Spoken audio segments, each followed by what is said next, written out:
आप सभी हरिभक्त परिवारों का हरिद्वार मां गंगा के पावन तट से बहुत बहुत अभिनंदन वंदन स्वागत करते हैं। हर हर महादेव, घर घर महादेव। आइए, आज कथा का 5वां दिवस, जैसे कि आपको ज्ञात है, 6 बजे से 8 बजे तक सुभारती चैनल के माध्यम से और महाराष्ट्र के यूट्यूब चैनल और फेसबुक पेज के माध्यम से आप सभी हरिभक्त परिवार बहुत ही सुंदर शिव की पावन महिमाओं का वर्णन मां गंगा के पावन तट से जुड़कर आप सुन रहे हैं।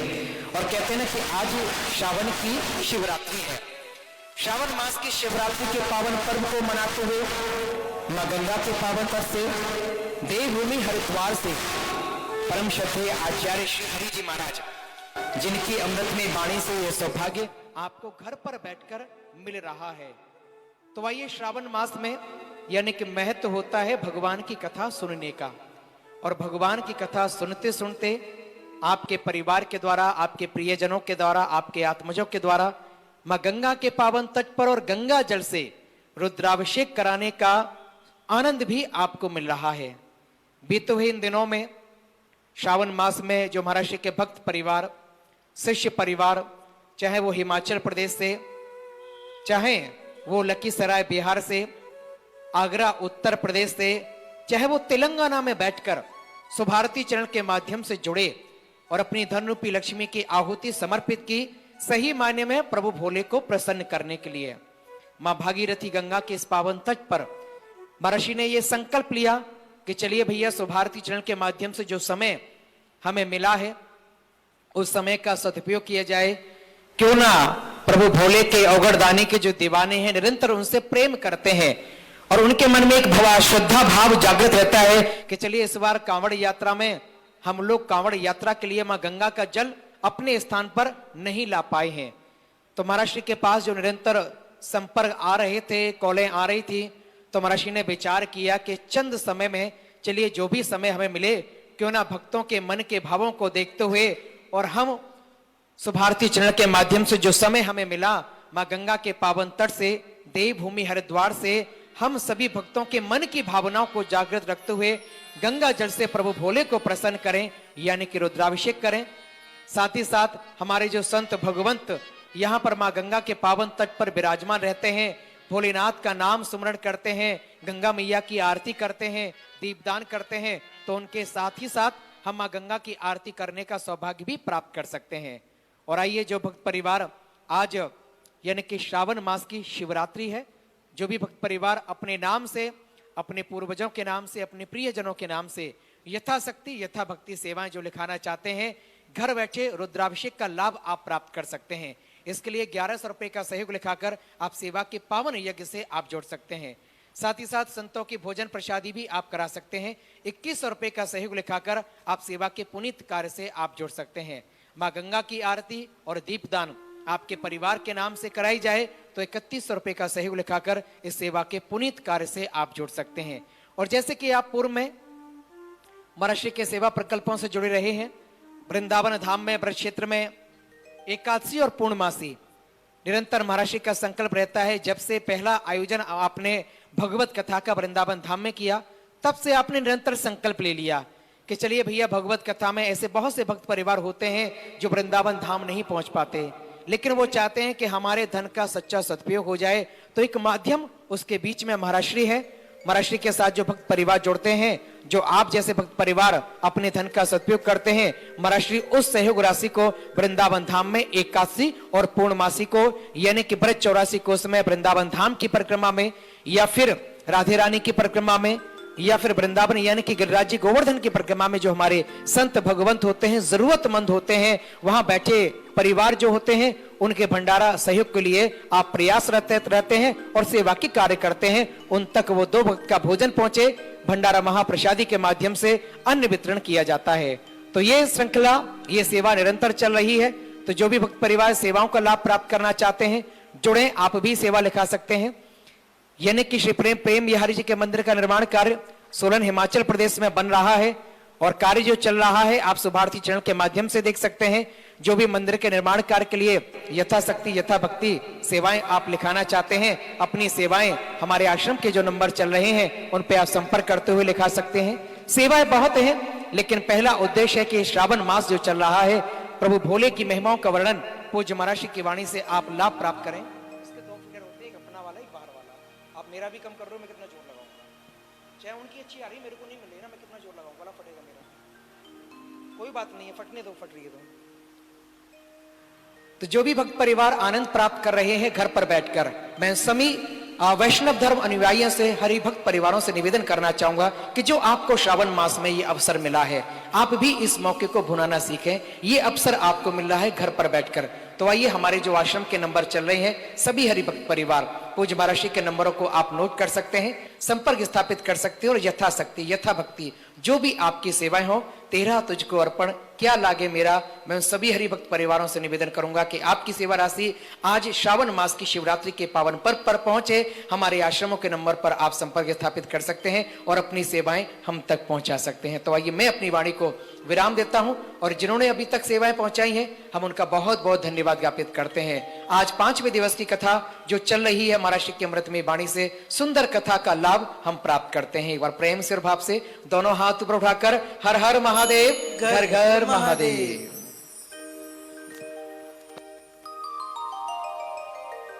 बोलिए शिव शंकर भगवान की, उमापति महादेव की, गंगा महारानी की जय। अद्भुत है भगवान की यह कथा। बस सत्संग से हम जुड़ जाएं, कथा से हम जुड़ जाएं, कथा से हमारा संबंध बन जाए, ऐसा प्रयास प्रत्येक जीव को करना चाहिए। जब तक जीवन में भगवान की कथा नहीं आएगी, तब तक जीव मात्र का कल्याण निश्चित नहीं है। भगवान की कथा से यदि हम जुड़ जाते हैं, परमात्मा की भक्ति से यदि हम जुड़ जाते हैं, भक्तिमयी जीवन यदि हमारा हो जाता है, तो याद रखना, परमात्मा किसी भी परिस्थिति में हमें फिर गिरने नहीं देते। दान पुण्य करने से कल्याण होता है, दान पुण्य करने से हमारे जीवन के कष्टों की निवृत्ति होती है, सत्कर्म करने से, पुण्य कर्म करने से हमारे जीवन में आयु की वृद्धि होती है। जितने भी दुख संकट हमारे जीवन में आने होते हैं, उन दुख संकटों से हमें हमारे द्वारा किया गया सत्संग, हमारे द्वारा किया गया दान पुण्य बचाता है। याद रखना, बचाता है। शिव महापुराण में बड़ी सुंदर कथा आई है देवी अनसुईया की, जिन्होंने अपने पतिदेव की सेवा में ही अपना जीवन समर्पित किया।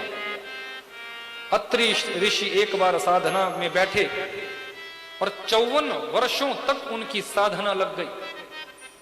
54 वर्षों तक ऐसी साधना लगी कि 54 वर्षों तक साधना में डूब गए, पर अनसुईया ने अपने पतिदेव का आंगन नहीं छोड़ा।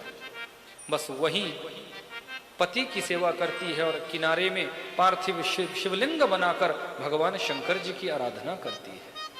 भूत भावन औगढ़दानी भोलेनाथ की पूजा करती है।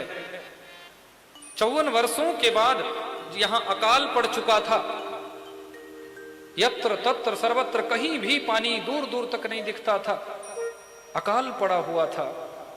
54 वर्षों के बाद अत्रि ऋषि की साधना टूटी है और अत्रि ऋषि ने जल मांगा है। मुझे प्यास लगी है, मैं जल पीना चाहता हूं, पानी पीना चाहता हूं। पतिदेव ने आज्ञा की और उस आज्ञा का मैं पालन कर सकूं तो ही मैं पतिव्रता नारी कहलाऊंगी, तो ही मेरा पातिव्रत धर्म पूर्ण होगा। अनसुईया दौड़ी है यहां वहां पर, कहीं दूर दूर तक पानी नहीं मिला। जब पानी नहीं मिला तो मां गंगा का ध्यान किया, हे मां गंगे, यदि मैं पतिव्रता नारी हूं, यदि मैंने अपने पतिदेव की ही सेवा की है, यदि मैंने जीवन में भगवान शंकर जी का पूजन किया है, यदि मैंने जीवन में सत्संग का आश्रय लिया है, तो आपसे निवेदन, आप यहां प्रकट हो जाओ। और वहीं पर कामद वन में ही आज माता गंगा प्रकट हो गई है। बोले गंगा महारानी की, गंगा प्रकट हो। अत्रि ऋषि को जल भर कर दिया ऋषि अत्रि ने जल पिया है, बड़े प्रसन्न हुए। माता गंगा जब जाने लगी तो अत्रि ऋषि ने निवेदन किया कि हे मां गंगे, इस पूरे क्षेत्र में कहीं जल नहीं है, आप प्रकट हुई है तो आप यहीं वास करें, यहीं आप वास करें। तो मां गंगा ने कहा, हे अत्रि, यदि आप ऐसा चाहते हैं कि मैं यहीं वास करूं तो मैं एक निवेदन करना चाहती हूं। बोले कौन सा निवेदन? निवेदन ये है कि आपकी जो सुलक्षणा नारी है अनसुईया, यदि ये 1 वर्ष का अपने जीवन के सत्संग का फल, जो इन्होंने सत्संग जीवन में किया है, जो ये सत्संग करती है, अपने जीवन के 1 वर्ष के सत्संग का फल और शिव पूजन के फल यदि ये मुझे प्रदान करें तो मैं सदा सर्वदा के लिए यहीं पर वास करूंगी। दर्शन करो जरा सत्संग में कितनी बड़ी ताकत है, दर्शन करो कितनी ऊंची ताकत है सत्संग में। भगवान की साधना में, भगवान की भक्ति में बहुत बड़ी ताकत है बंधुओं, बहुत बड़ी ताकत है। इसीलिए तो हम बार बार कहते हैं कि सत्संग से जुड़ जाओ, परमात्मा की कथा से जुड़ जाओ, संकीर्तन से जब जुड़ जाओगे, भगवान की कथा से जब जुड़ जाओगे तो कल्याण निश्चित है, फिर कोई रोक नहीं सकता, अवश्यम भावी है। 1 वर्ष की तपस्या का फल, 1 वर्ष के सत्संग श्रवण का फल, 1 वर्ष के पति सेवा का फल यदि अनसुईया मुझे दे दे तो अवश्य ही मैं यहीं पर वास करूंगी। अनसुईया ने सहज भाव से स्वीकार किया और अपने जीवन की 1 वर्ष की तपस्या का फल आज मां गंगा को प्रदान किया है। गंगा महारानी की जय हो। उसी गर्त से मां गंगा मंदाकिनी के रूप में वहां बहना प्रारंभ कर गई है और सदा सर्वदा के लिए वही मंदाकिनी बनकर प्रवाहित हुई है। गंगा महारानी की यह सत्संग का फल, यह संकीर्तन का फल कि कलियुग केवल नाम आधारा, सुमीर सुमिर नर उतरहि पारा।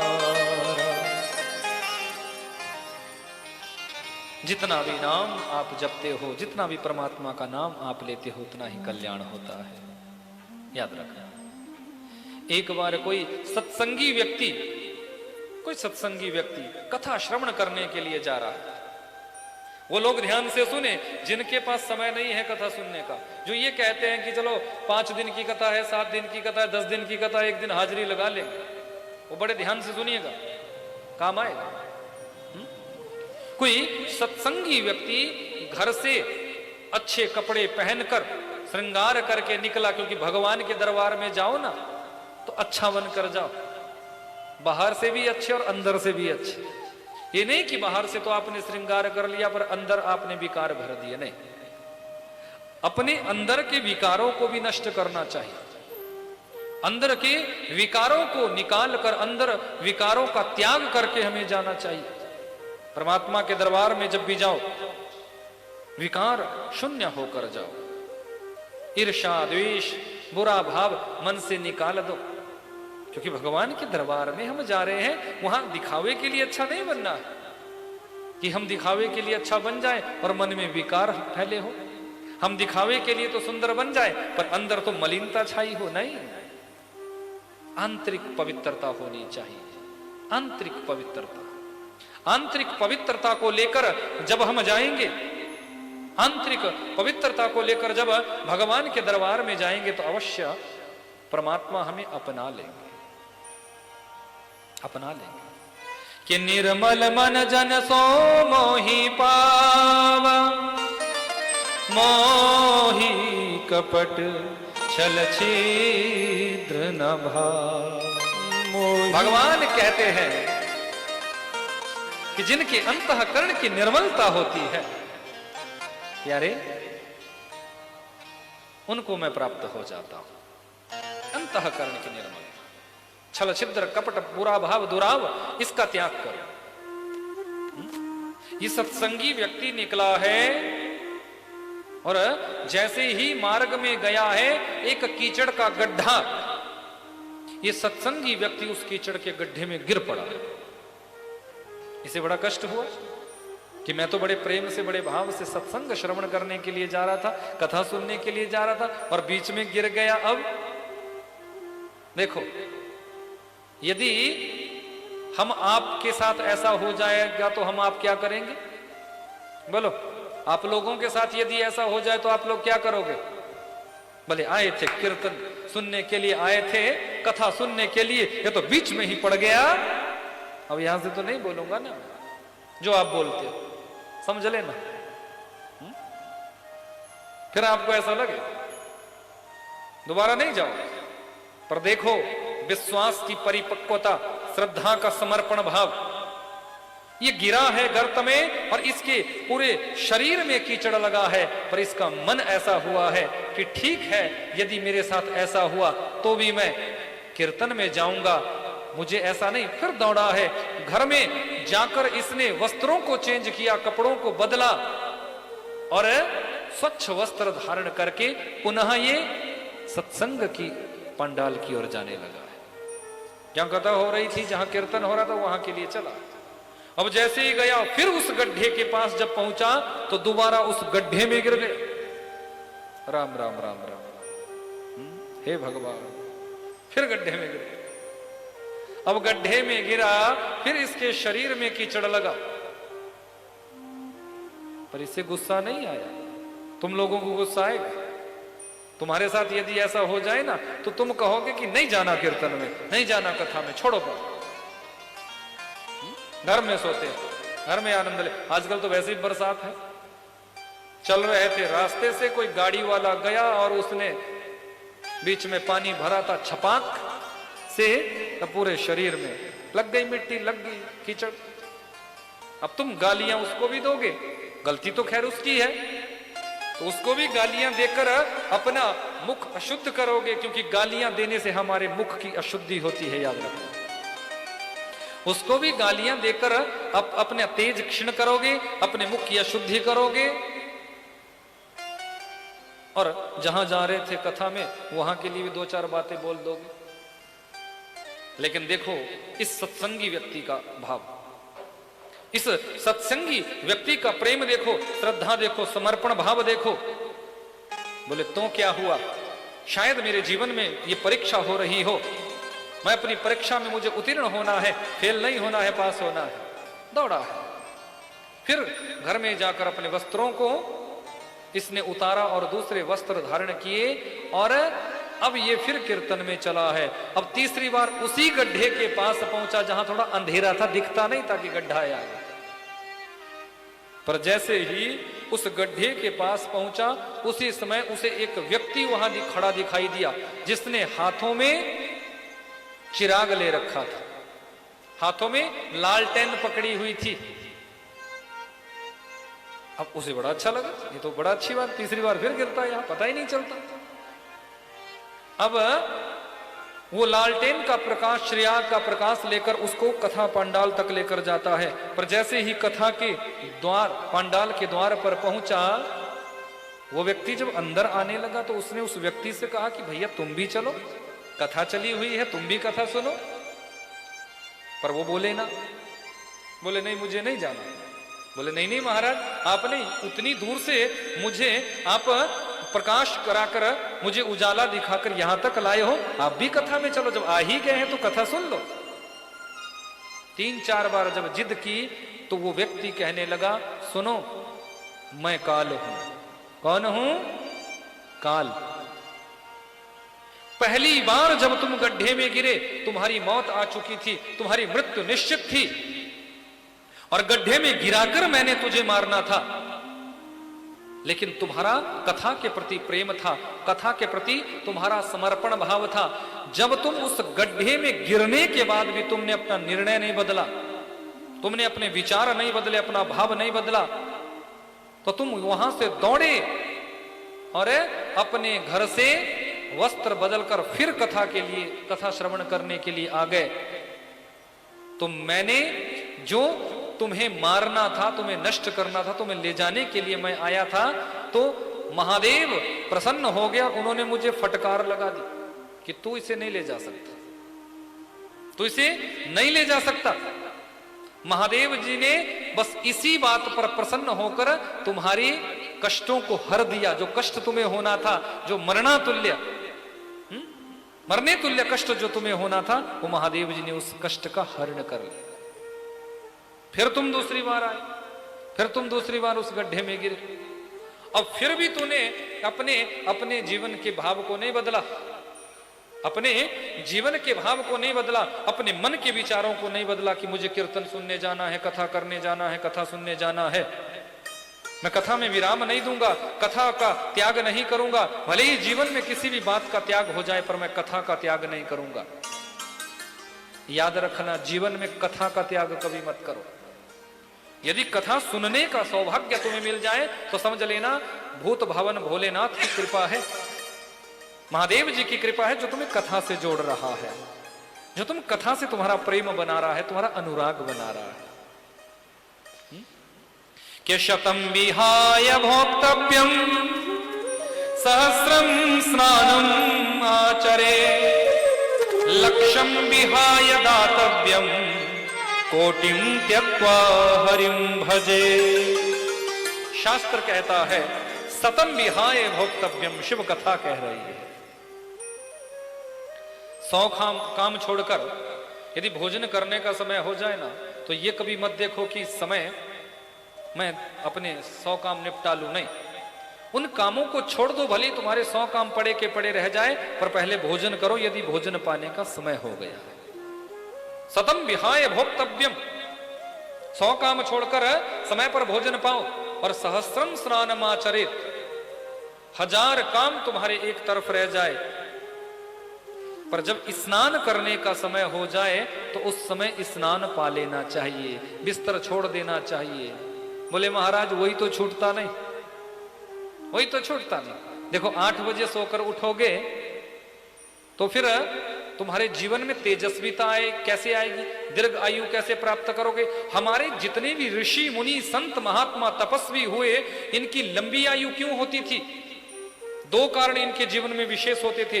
एक ब्रह्मचर्य का रक्षण, और दूसरे ब्रह्म मुहूर्त में, ब्रह्म वेला में जागना। यदि आप ब्रह्म वेला में जागते हो तो याद रखना भगवान शिव सूर्य के ऊपर अमृत कण की वर्षा करते हैं, क्योंकि जो भगवान शंकर जी ने चंद्रमा को अमृत कलश दिया है रात्रि भर, वो भगवान शंकर जी की जटाओं से, क्योंकि चंद्रमा कहां बैठे हैं? भगवान शंकर जी की जटाओं में। तो भगवान शंकर जी की जटाओं में जो चंद्र बैठे हुए हैं, वहां से अमृत के कण नीचे गिरते हैं, और उन अमृत के कणों को भुवन भास्कर सूर्यदेव ग्रहण करते हैं।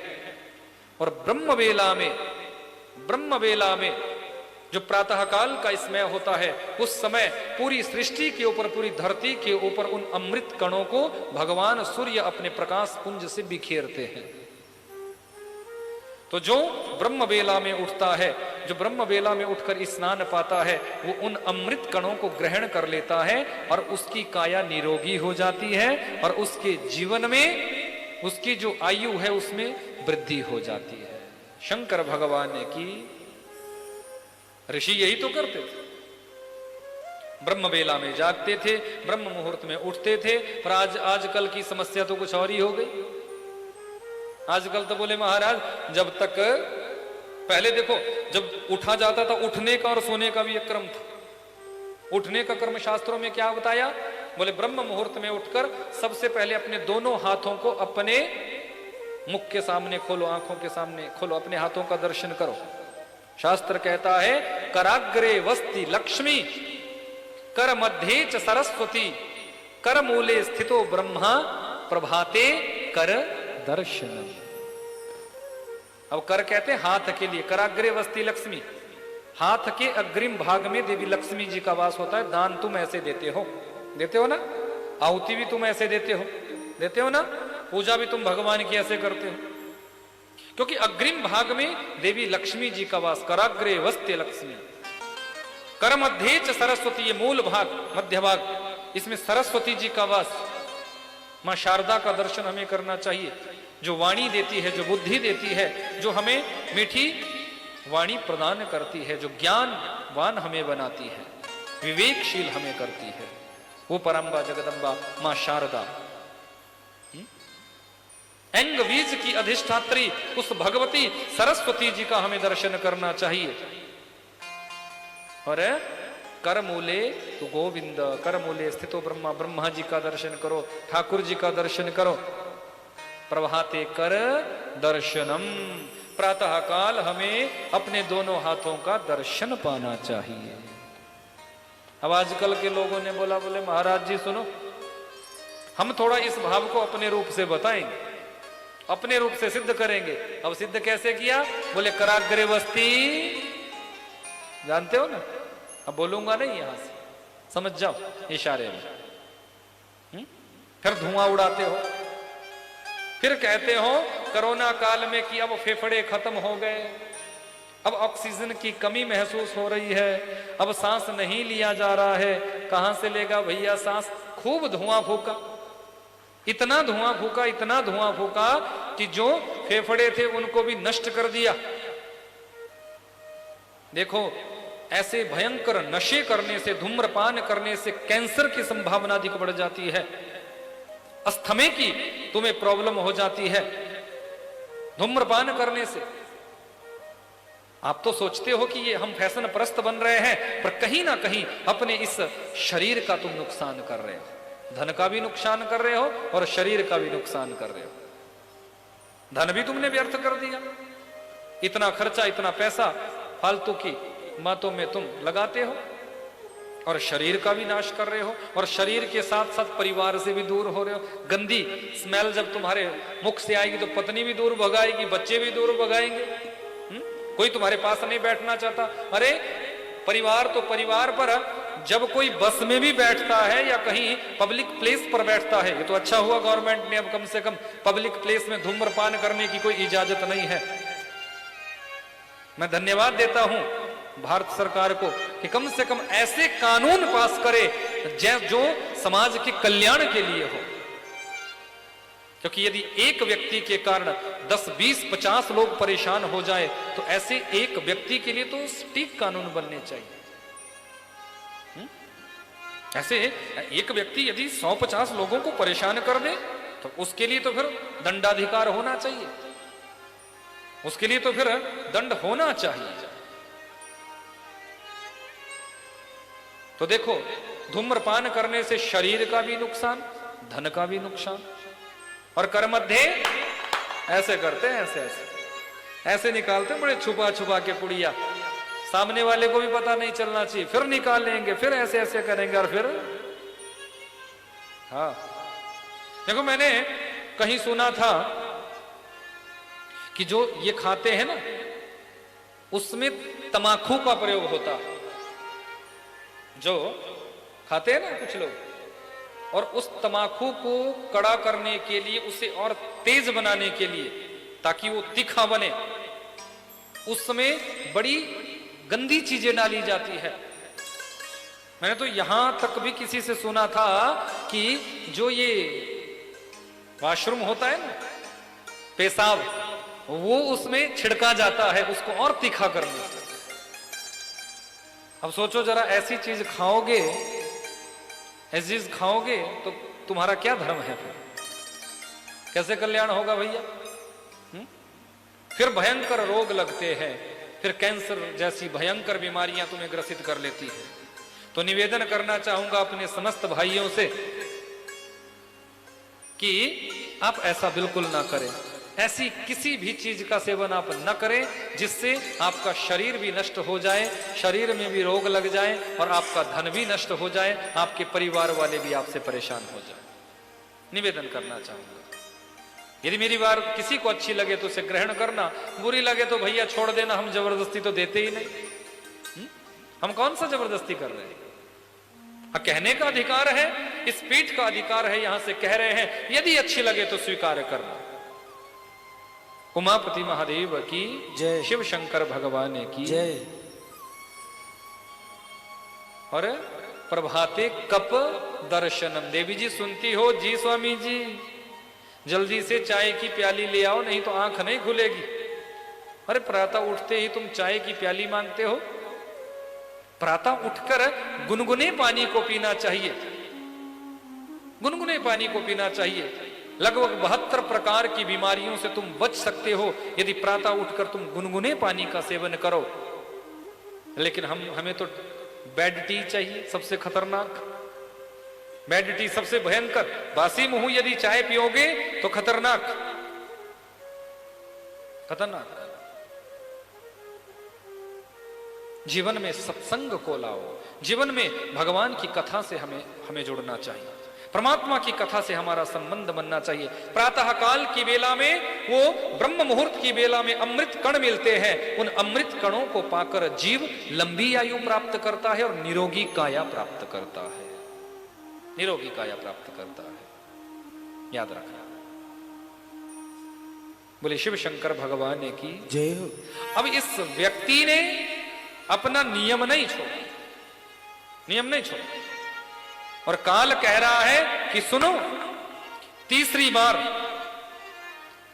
बार जब तुम आए तो मैं यहां दीपक लेकर खड़ा हो गया, क्योंकि दूसरी बार जब तुम गिरे तो महादेव जी ने प्रसन्न होकर तुम्हारे पूरे परिवार के कष्टों की निवृत्ति कर दी। जितने भी तुम्हारे प्रयास, विचार करो, देखो सत्संग में कितनी बड़ी शक्ति है, कथा में कितनी बड़ी ताकत है, कितनी ऊंची ताकत है कथा में, कि दूसरी बार उस गड्ढे में गिरने से भगवान शंकर जी ने पूरे परिवार के लिए सुरक्षा कवच प्रदान कर दिया, पूरे परिवार का रक्षण कर दिया।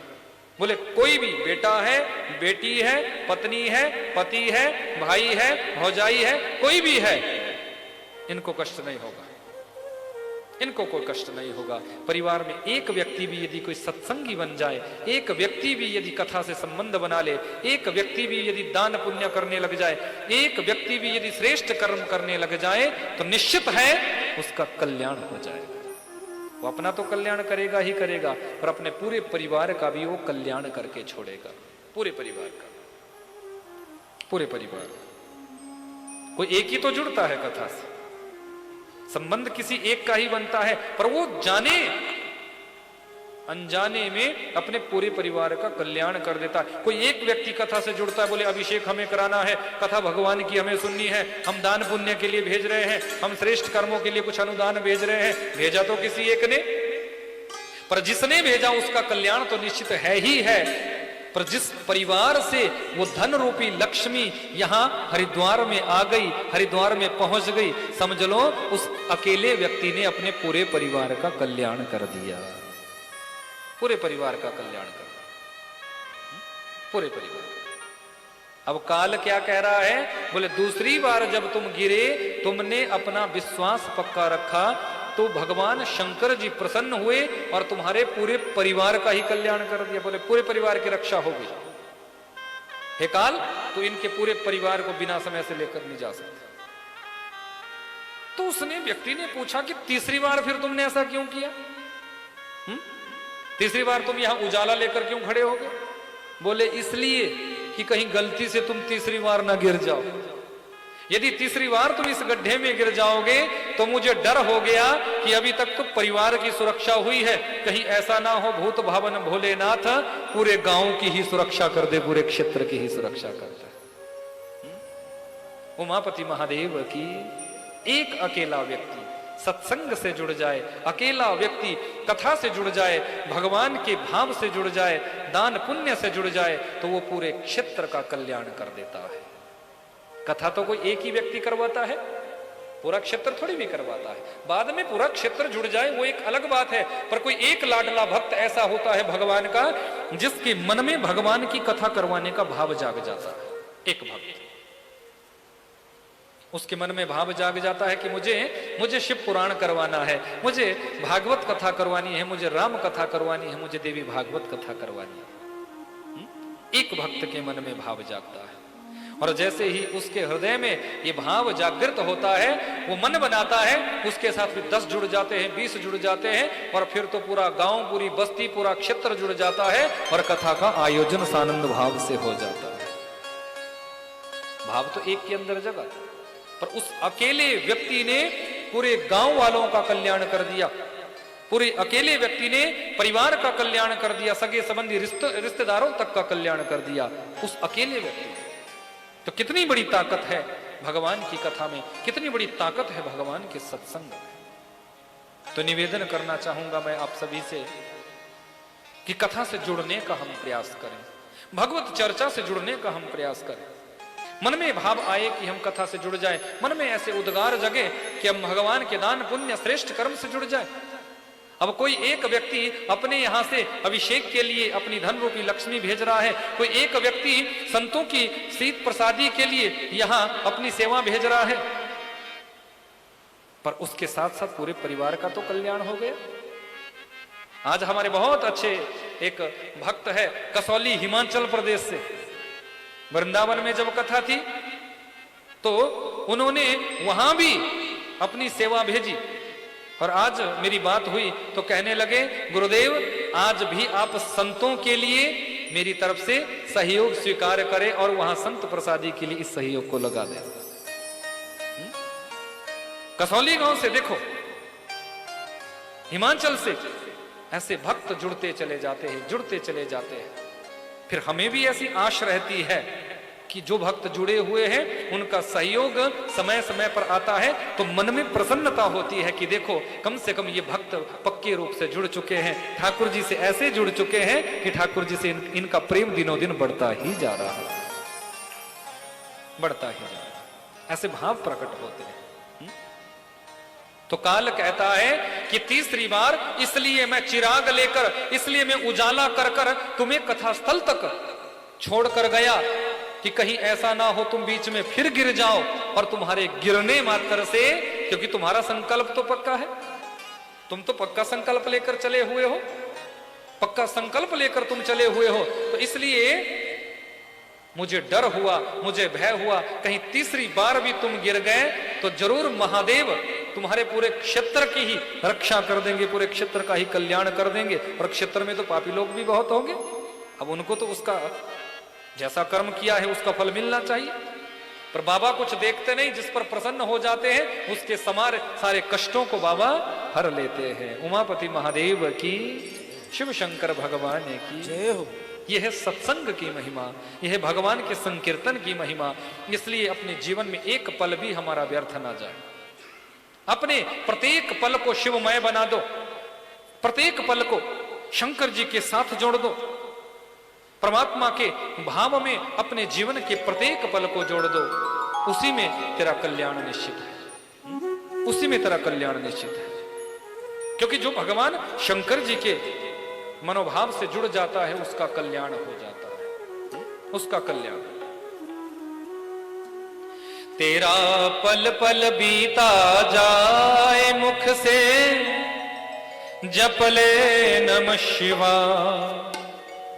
ये मन के ही तो भाव है, एक एक पल जीवन का व्यतीत हो रहा है। आओ जरा मस्ती में गाओ, हरिद्वार गंगा जी के पावन तट से हम ऐसा भाव रखें, हो तेरा पल पल बीता जाए मुख से जप ले नमः शिवाय। तेरा पल पल बीता जाए मुख से जप ले नमः शिवाय। तेरा पल पल बीता जाए मुख से जप ले नमः शिवाय। तेरा पल पल बीता जाए मुख से जप ले नमः शिवाय। ओम नमः शिवाय, ओम नमः शिवाय, ओम नमः शिवाय, ओम नमः शिवाय।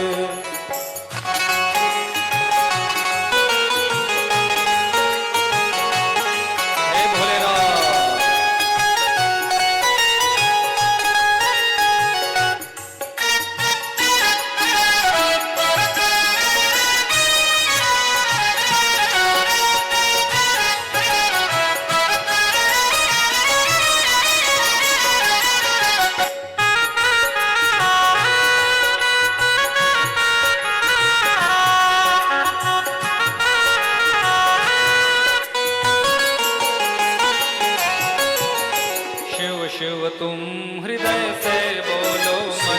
मंदिर का पर्दा खोलो। शिव शिव तुम हृदय से बोलो, मन मंदिर का पर्दा खोलो। शिव शिव तुम हृदय से बोलो, मन मंदिर का पर्दा खोलो। शिव शिव तुम हृदय से बोलो, मन मंदिर का पर्दा खोलो। तेरा अवसर खाली न जाए, मुख से जप ले नमः शिवाय। तेरा अवसर खाली न जाए, मुख से जप ले नमः शिवाय। ओ तेरा अवसर खाली न जाए, मुख से जप ले नमः शिवाय। तेरा अवसर खाली न जाए, मुख से जप ले नमः शिवाय। तेरा पल पल बीता जाए, मुख से जप ले नमः शिवाय। तेरा पल पल बीता जाए, मुख हे से जप ले भोलेनाथ। नमः शिवाय।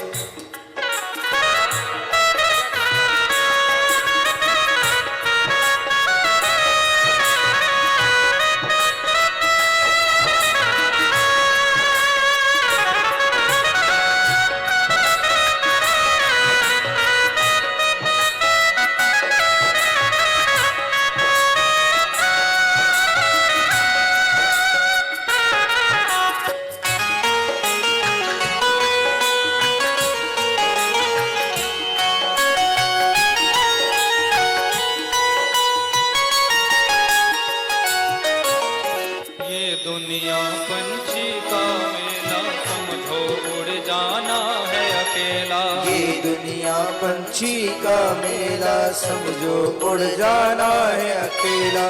ये दुनिया पंछी का मेला, समझो उड़ जाना है अकेला। ये दुनिया पंछी का मेला, समझो उड़ जाना है अकेला। इस संसार में आए हो, अकेले हम आते हैं और अकेले ही जाना पड़ेगा। भाई बंधु कुटुंब जितने भी हमारे रिश्तेदार हैं, सगे संबंधी परिवार वाले हैं, कोई साथ नहीं जाएगा भैया, याद रखना। आया है सो जाएगा राजा रंग फकीर। आया है सो जाएगा, जाना तो पड़ेगा। राजा रंग फकीर। आया है सो जाएगा राजा रंग फकीर। आया है सो जाएगा, राजा रंग फकीर। कोई सिंहासन चढ़ चला, कोई सिंहासन चढ़ चला, कोई सिंहासन चढ़ चला, कोई सिंहासन चढ़ चला। और कोई बंधा जंजीर। तेरा पल पल बीता जाए, मुख से जप ले नमः शिवाय। तेरा पल पल बीता जाए, मुख से जप ले नमः शिवाय। हर हर महादेव।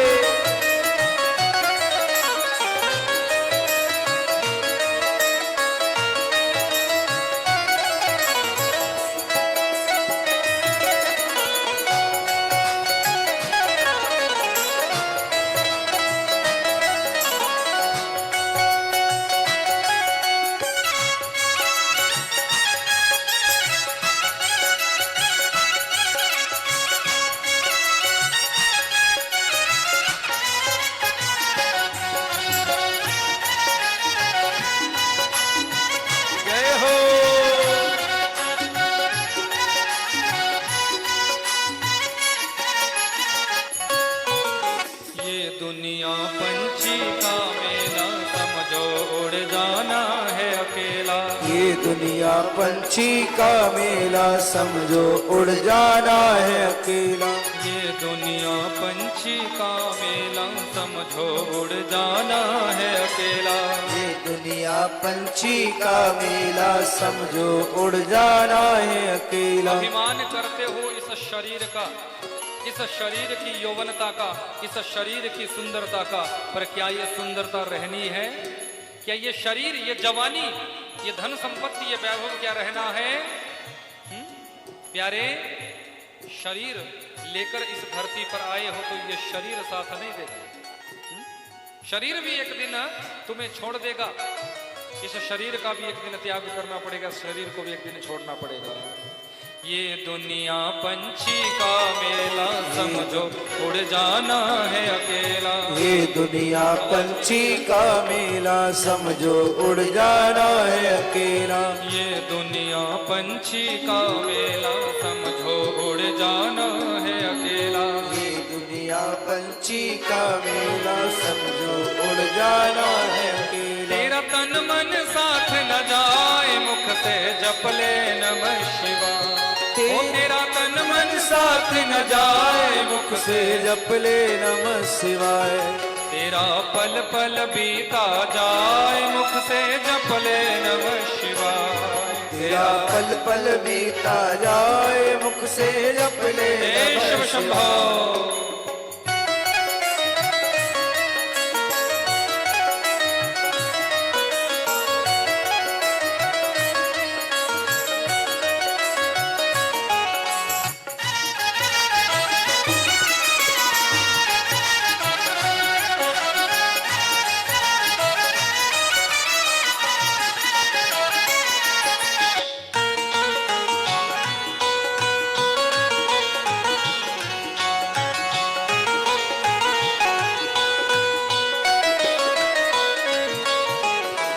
पूजन में मस्त बरे जा, भक्ति सुधारस पान किए जा। शिव पूजन में मस्त बने जा, भक्ति सुधारस पान किए जा। शिव पूजन में मस्त रहे जा, भक्ति सुधारस पान किए जा। शिव पूजन में मस्त रहे जा, यही सबसे उत्तम साधन है।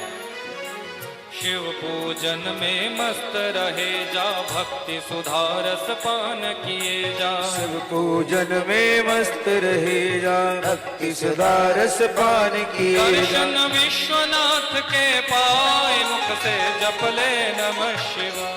दर्शन विश्वनाथ के पाए, मुख से जप ले नमः शिवाय। ओ तेरा पल पल बीता जाए, मुख से जप ले नमः शिवाय। तेरा पल पल बीता जाए, मुख से जप ले नमः शिवाय। तेरा पल पल बीता जाए, मुख से जप ले नमः शिवाय। तेरा पल पल बीता जाए, मुख से जप ले नमः शिवाय। तेरा पल पल बीता जाए, मुख से जप ले नमः शिवाय।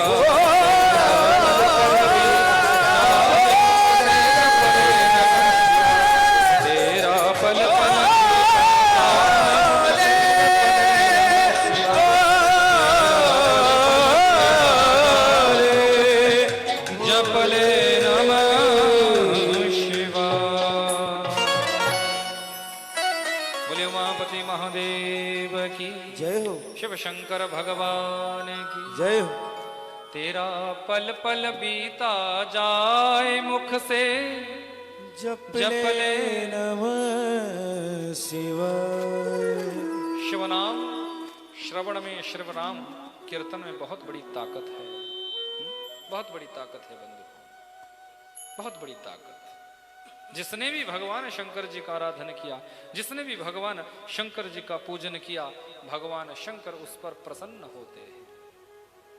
भगवान शंकर देवी सती से कहते हैं, देवी मैं जीवों के अंदर भक्ति ही तो देखता हूं।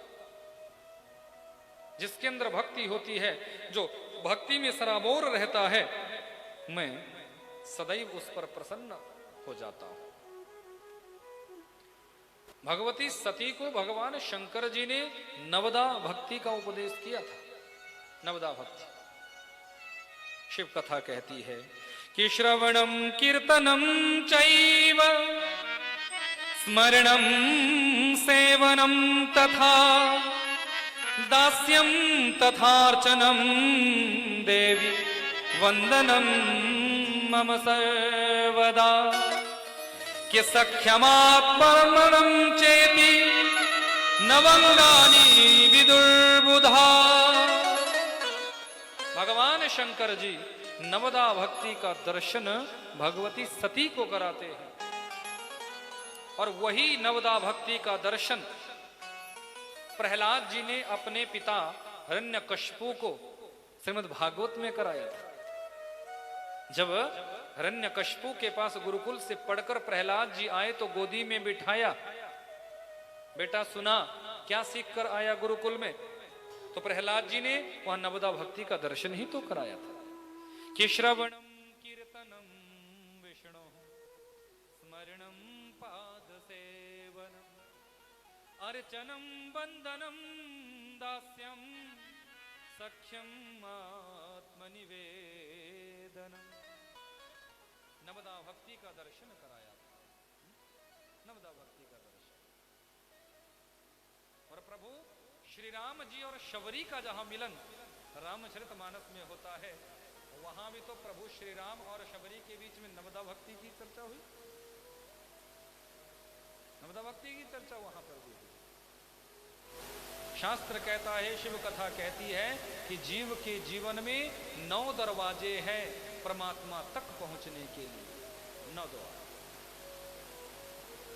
उन 9 दरवाजों में से जीव यदि किसी एक द्वार को भी अपने जीवन में खोल ले तो उसका जीवन सुधर जाता है, उसके जीवन में परमात्मा की प्राप्ति हो जाती है। उन 9 द्वारों में से पहला द्वार कौन है? सती ने भगवान शंकर जी से जिज्ञासा बस पूछा तो कहा देवी श्रवणम, श्रवण भक्ति, सुनना। ये जो आप सभी सुभारती चैनल के माध्यम से आप श्री YouTube और हमारे Facebook पेज के माध्यम से जो जुड़ रहे हैं, जो कथा का आनंद ले रहे हैं, कथा श्रवण कर रहे हैं, ये क्या है? यही जीवन में पहली भक्ति है, श्रवणम, सुनना।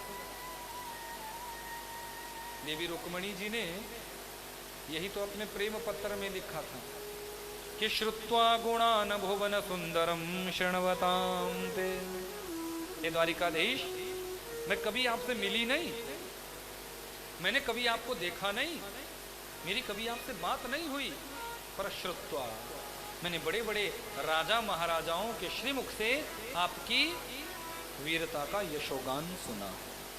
प्यारे, जब से आपके बारे में सुना है तभी से मैं आपकी दीवानी हो चुकी हूं। तो ईश्वर के दीवाने हम कैसे बनते हैं, परमात्मा के दीवाने हम कैसे बनते हैं? सुनने से भगवान से प्रेम होगा, क्योंकि जाने बिना ना कोई परती। जब तक जानोगे नहीं, समझोगे नहीं, तब तक प्रेम कैसे होगा, भाव कैसे जगेगा? भाव तो अंतस्थ हृदय में तब जगता है जब हम श्रवण करते हैं, सुनते हैं। तो पहला भक्ति का दरवाजा कौन सा है? बोले सुनना। सुनने से ही तो हमारे कानों की पवित्रता होती है। कथा जब सुनते हैं तो कान हमारे पवित्र हो जाते हैं। कानों में बाली पहनने से कान पवित्र नहीं होते, याद रखना। मोटे मोटे सोने के झुमके लगाकर, डायमंड सेट लगाकर हमारे कानों की पवित्रता नहीं होती, कानों की श्रेष्ठता नहीं होती। कानों की महानता, कानों की श्रेष्ठता कैसे होगी? बोले इन कानों से भगवत चर्चा, भगवत कथा का रसास्वादन जब हम करें। गोस्वामी तुलसीदास जी ने रामचरितमानस का दर्शन करा कि जिन हरि कथा सुनहि नहीं गाना, जिन सुनहि गाना,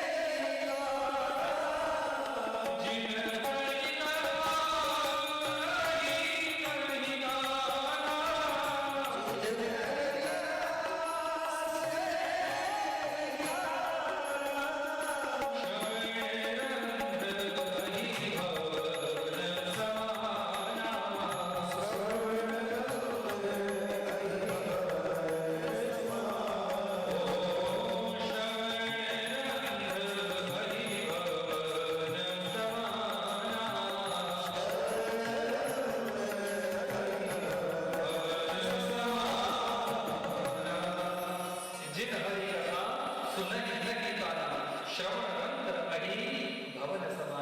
जिन कानों से हम भगवान की कथा को नहीं सुनते, वो कान पवित्र नहीं होते, याद रखना बंधु।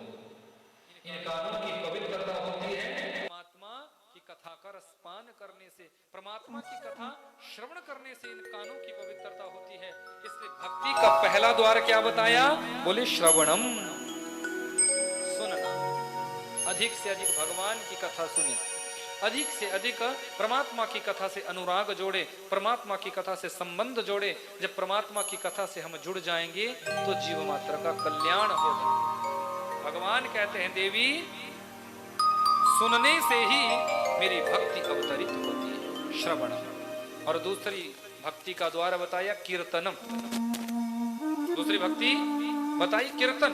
देखो जो हम कथा में सुने उसका कीर्तन गाओ। जब उस कथा को सुनोगे और उस कथा का कीर्तन गाओगे तो कीर्तन गाने से मुख शुद्धि होती है, मुख की पवित्रता होती है।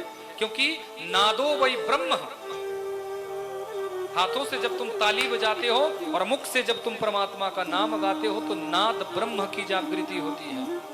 नादो वही ब्रह्म, नाद ब्रह्म प्रकट होता है। और भगवान शंकर जी का जो गोत्र है, भगवान शंकर जी का जो उत्पत्ति कारक, उत्पत्ति स्थल, उत्पत्ति सूत्र जो शिव महापुराण में बताया है वो बताया है नाद। भगवान शंकर जी का जब विवाह होने लगा तो वहां गोत्रोच्चार जब होने लगा, शाखाओं का जब उच्चारण होने लगा, किस शाखा से है, कौन सा सूत्र है, कौन सा गोत्र है, तो वहां नाद नाद नाद ही बताया। बोले शाखा भी नाद है, सूत्र भी नाद है और गोत्र भी नाद है। भगवान शंकर तो नाद से ही प्रकट होते हैं, नाद से ही पूरे ब्रह्मांड को भगवान शंकर प्रकट करते हैं। नादो वही ब्रह्म। इसलिए हाथों से जब हम ताली बजाते हैं और मुख से जब भगवान का कीर्तन गाते हैं तो भगवान का प्रकटीकरण होता है और हमारे जीवन में भक्ति का दूसरा द्वार खुल जाता है। क्योंकि मीरा ने तो सिर्फ यही किया। मीरा जो सुनती थी उसको गाती थी, जिसको श्रवण करती थी उसी को गाती थी, उसी को गाने से मीरा का कल्याण हो गया, उसी को गाने। क्योंकि कीर्तन करने से, कीर्तन गाने से जीव मात्र का कल्याण हो जाता है। इसलिए भगवान से निवेदन करो, प्यारे हम आपका कीर्तन करें, हम आपका गुणानुवाद करें, हम भक्ति से जुड़े रहें, हम आपके भाव से जुड़े रहें, ऐसा हमारा मनोभाव बने। इसलिए तो मैं बीच बीच में गवाता हूं ना,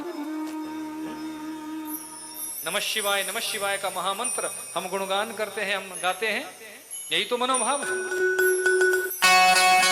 इसलिए तो गाते हैं। और गाना चाहिए, जितना गाओगे परमात्मा का नाम संकीर्तन जितना करो उतना ही कल्याण होगा। नमः शिवाय, ओम नमः शिवाय, हर हर भोले नमः शिवाय, ओम नमः शिवाय, ओम नमः शिवाय, हर हर भोले नमः शिवाय। नमः धराए शिव गंगाधराय, हर हर भोले गंगाधराय, गंगाधराय शिव गंगाधराय, हर भोले गंगाधराय। नमः शिवाय, ओम नमः शिवाय, हर हर नमः शिवाय। नमः शिवाय, ओम नमः शिवाय, हर हर भोले नमः शिवाय। जटाधराय शिव जटाधराय, हर हर भोले जटाधराय। जटाधराय शिव जटाधराय, हर हर भोले जटाधराय। जटाधराय शिव जटाधराय, हर हर भोले जटाधराय। जटाधराय शिव जटाधराय, हर हर भोले जटाधराय। नमः शिवाय, ओम नमः शिवाय, हर हर भोले नमः शिवाय। नमः शिवाय, ओम नमः शिवाय, हर हर भोले नमः रामेश्वराय शिव रामेश्वराय हरे हरे भोले रामेश्वराय रामेश्वराय शिव रामेश्वराय हर हर बोले रामेश्वराय रामेश्वराय शिव रामेश्वराय हरे हरे भोले रामेश्वराय रामेश्वराय शिव रामेश्वराय हर हर बोले रामेश्वराय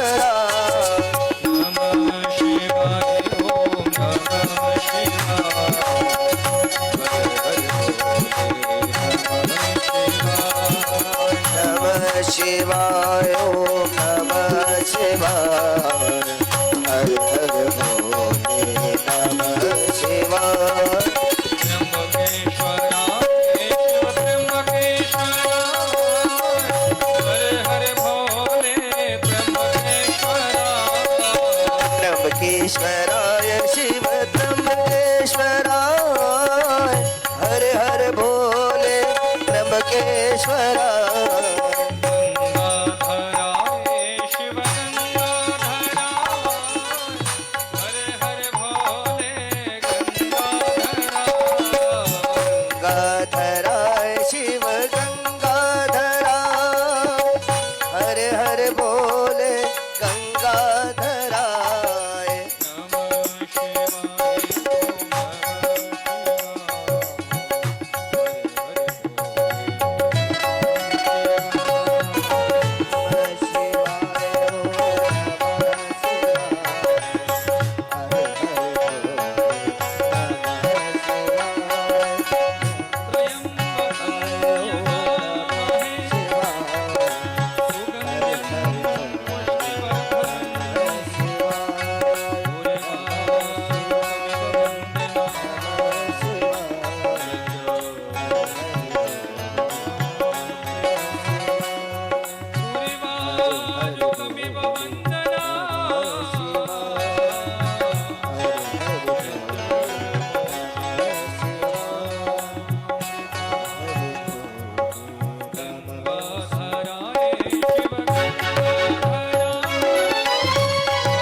गंगाधराय शिव गंगाधराय हर हर भोले गंगाधराय नमः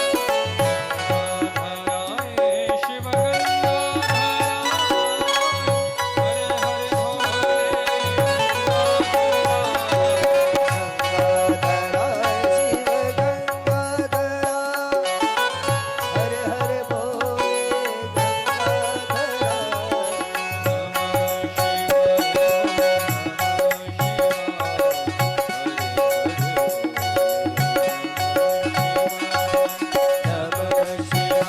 ओम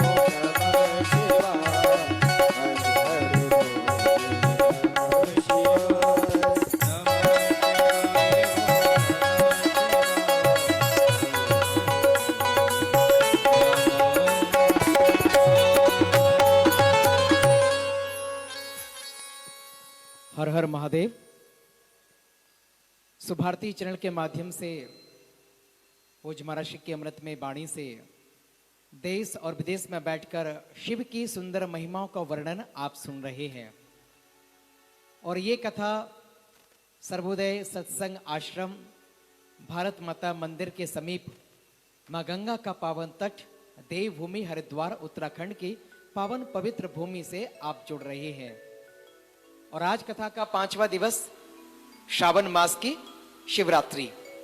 आइए सभी हरिभक्त परिवार आचार्य श्री हरि जी महाराज की अमृत में वाणी से और स्वयं महाराज के जो यूट्यूब चैनल के माध्यम से, फेसबुक पेज के माध्यम से और सुभारती चैनल के माध्यम से आप सभी हरिभक्त परिवार सुंदर कथा का लाभ प्राप्त कर रहे हैं। और आइए जब बात आती है जिंदगी में लाभ प्राप्त करने की, लाभ के लिए हमें क्या करना होता है? लाभ का उल्टा करना होता है। यानी कि आपको जिंदगी में लाभ प्राप्त करना है तो लाभ प्राप्त करने से पहले जिंदगी में किसी का भला करना सीखें। यानी कि लाभ का उल्टा आप करेंगे तो आपको जिंदगी में लाभ ही प्राप्त होना है, और वह होता है किसी का भला करना। जैसे कि महाराज ने जो बीड़ा उठाया, संकल्प लिया, वृंदावन ब्रजभूमि ब्रज क्षेत्र में रहकर निरंतर साधु संतों की सेवा, गौ माता की सेवा, बंदरों की सेवा चल रही है। आज भी निरंतर एकादशी और पूर्णमासी की यह सेवा रहती है प्रत्येक महीने की। तो जो भी भक्त परिवार इस सेवा से जुड़ना चाहते हैं, संत भंडारा, गौ माता की सेवा और बंदरों की सेवा, प्रत्येक महीने के एकादशी और पूर्णमासी 2 दिन ये सेवा चलती है। ब्रज 84 कोस में, वृंदावन धाम में, कभी नंदगांव बरसाना, कभी गोवर्धन गिरिराज जी की परिक्रमा में। जो भी भक्त परिवार इन सेवाओं का लाभ प्राप्त करना चाहते हैं, तो साधु संतों के भोजन के लिए, गौ माता की हरे चारे की व्यवस्था के लिए, भूसा के लिए, और बंदरों को चने खिलाने के लिए, केले खिलाने के लिए, जो भी भक्त परिवार जुड़ना चाहते हैं, हमारे आश्रम के नंबर चल रहे हैं, संपर्क स्थापित कर सकते हैं। सोलन हिमाचल प्रदेश, जहां महाराज श्री का अपना निजी स्थान है, वहां पर श्री प्रेम बिहारी जी के मंदिर का निर्माण कार्य भी चल रहा है।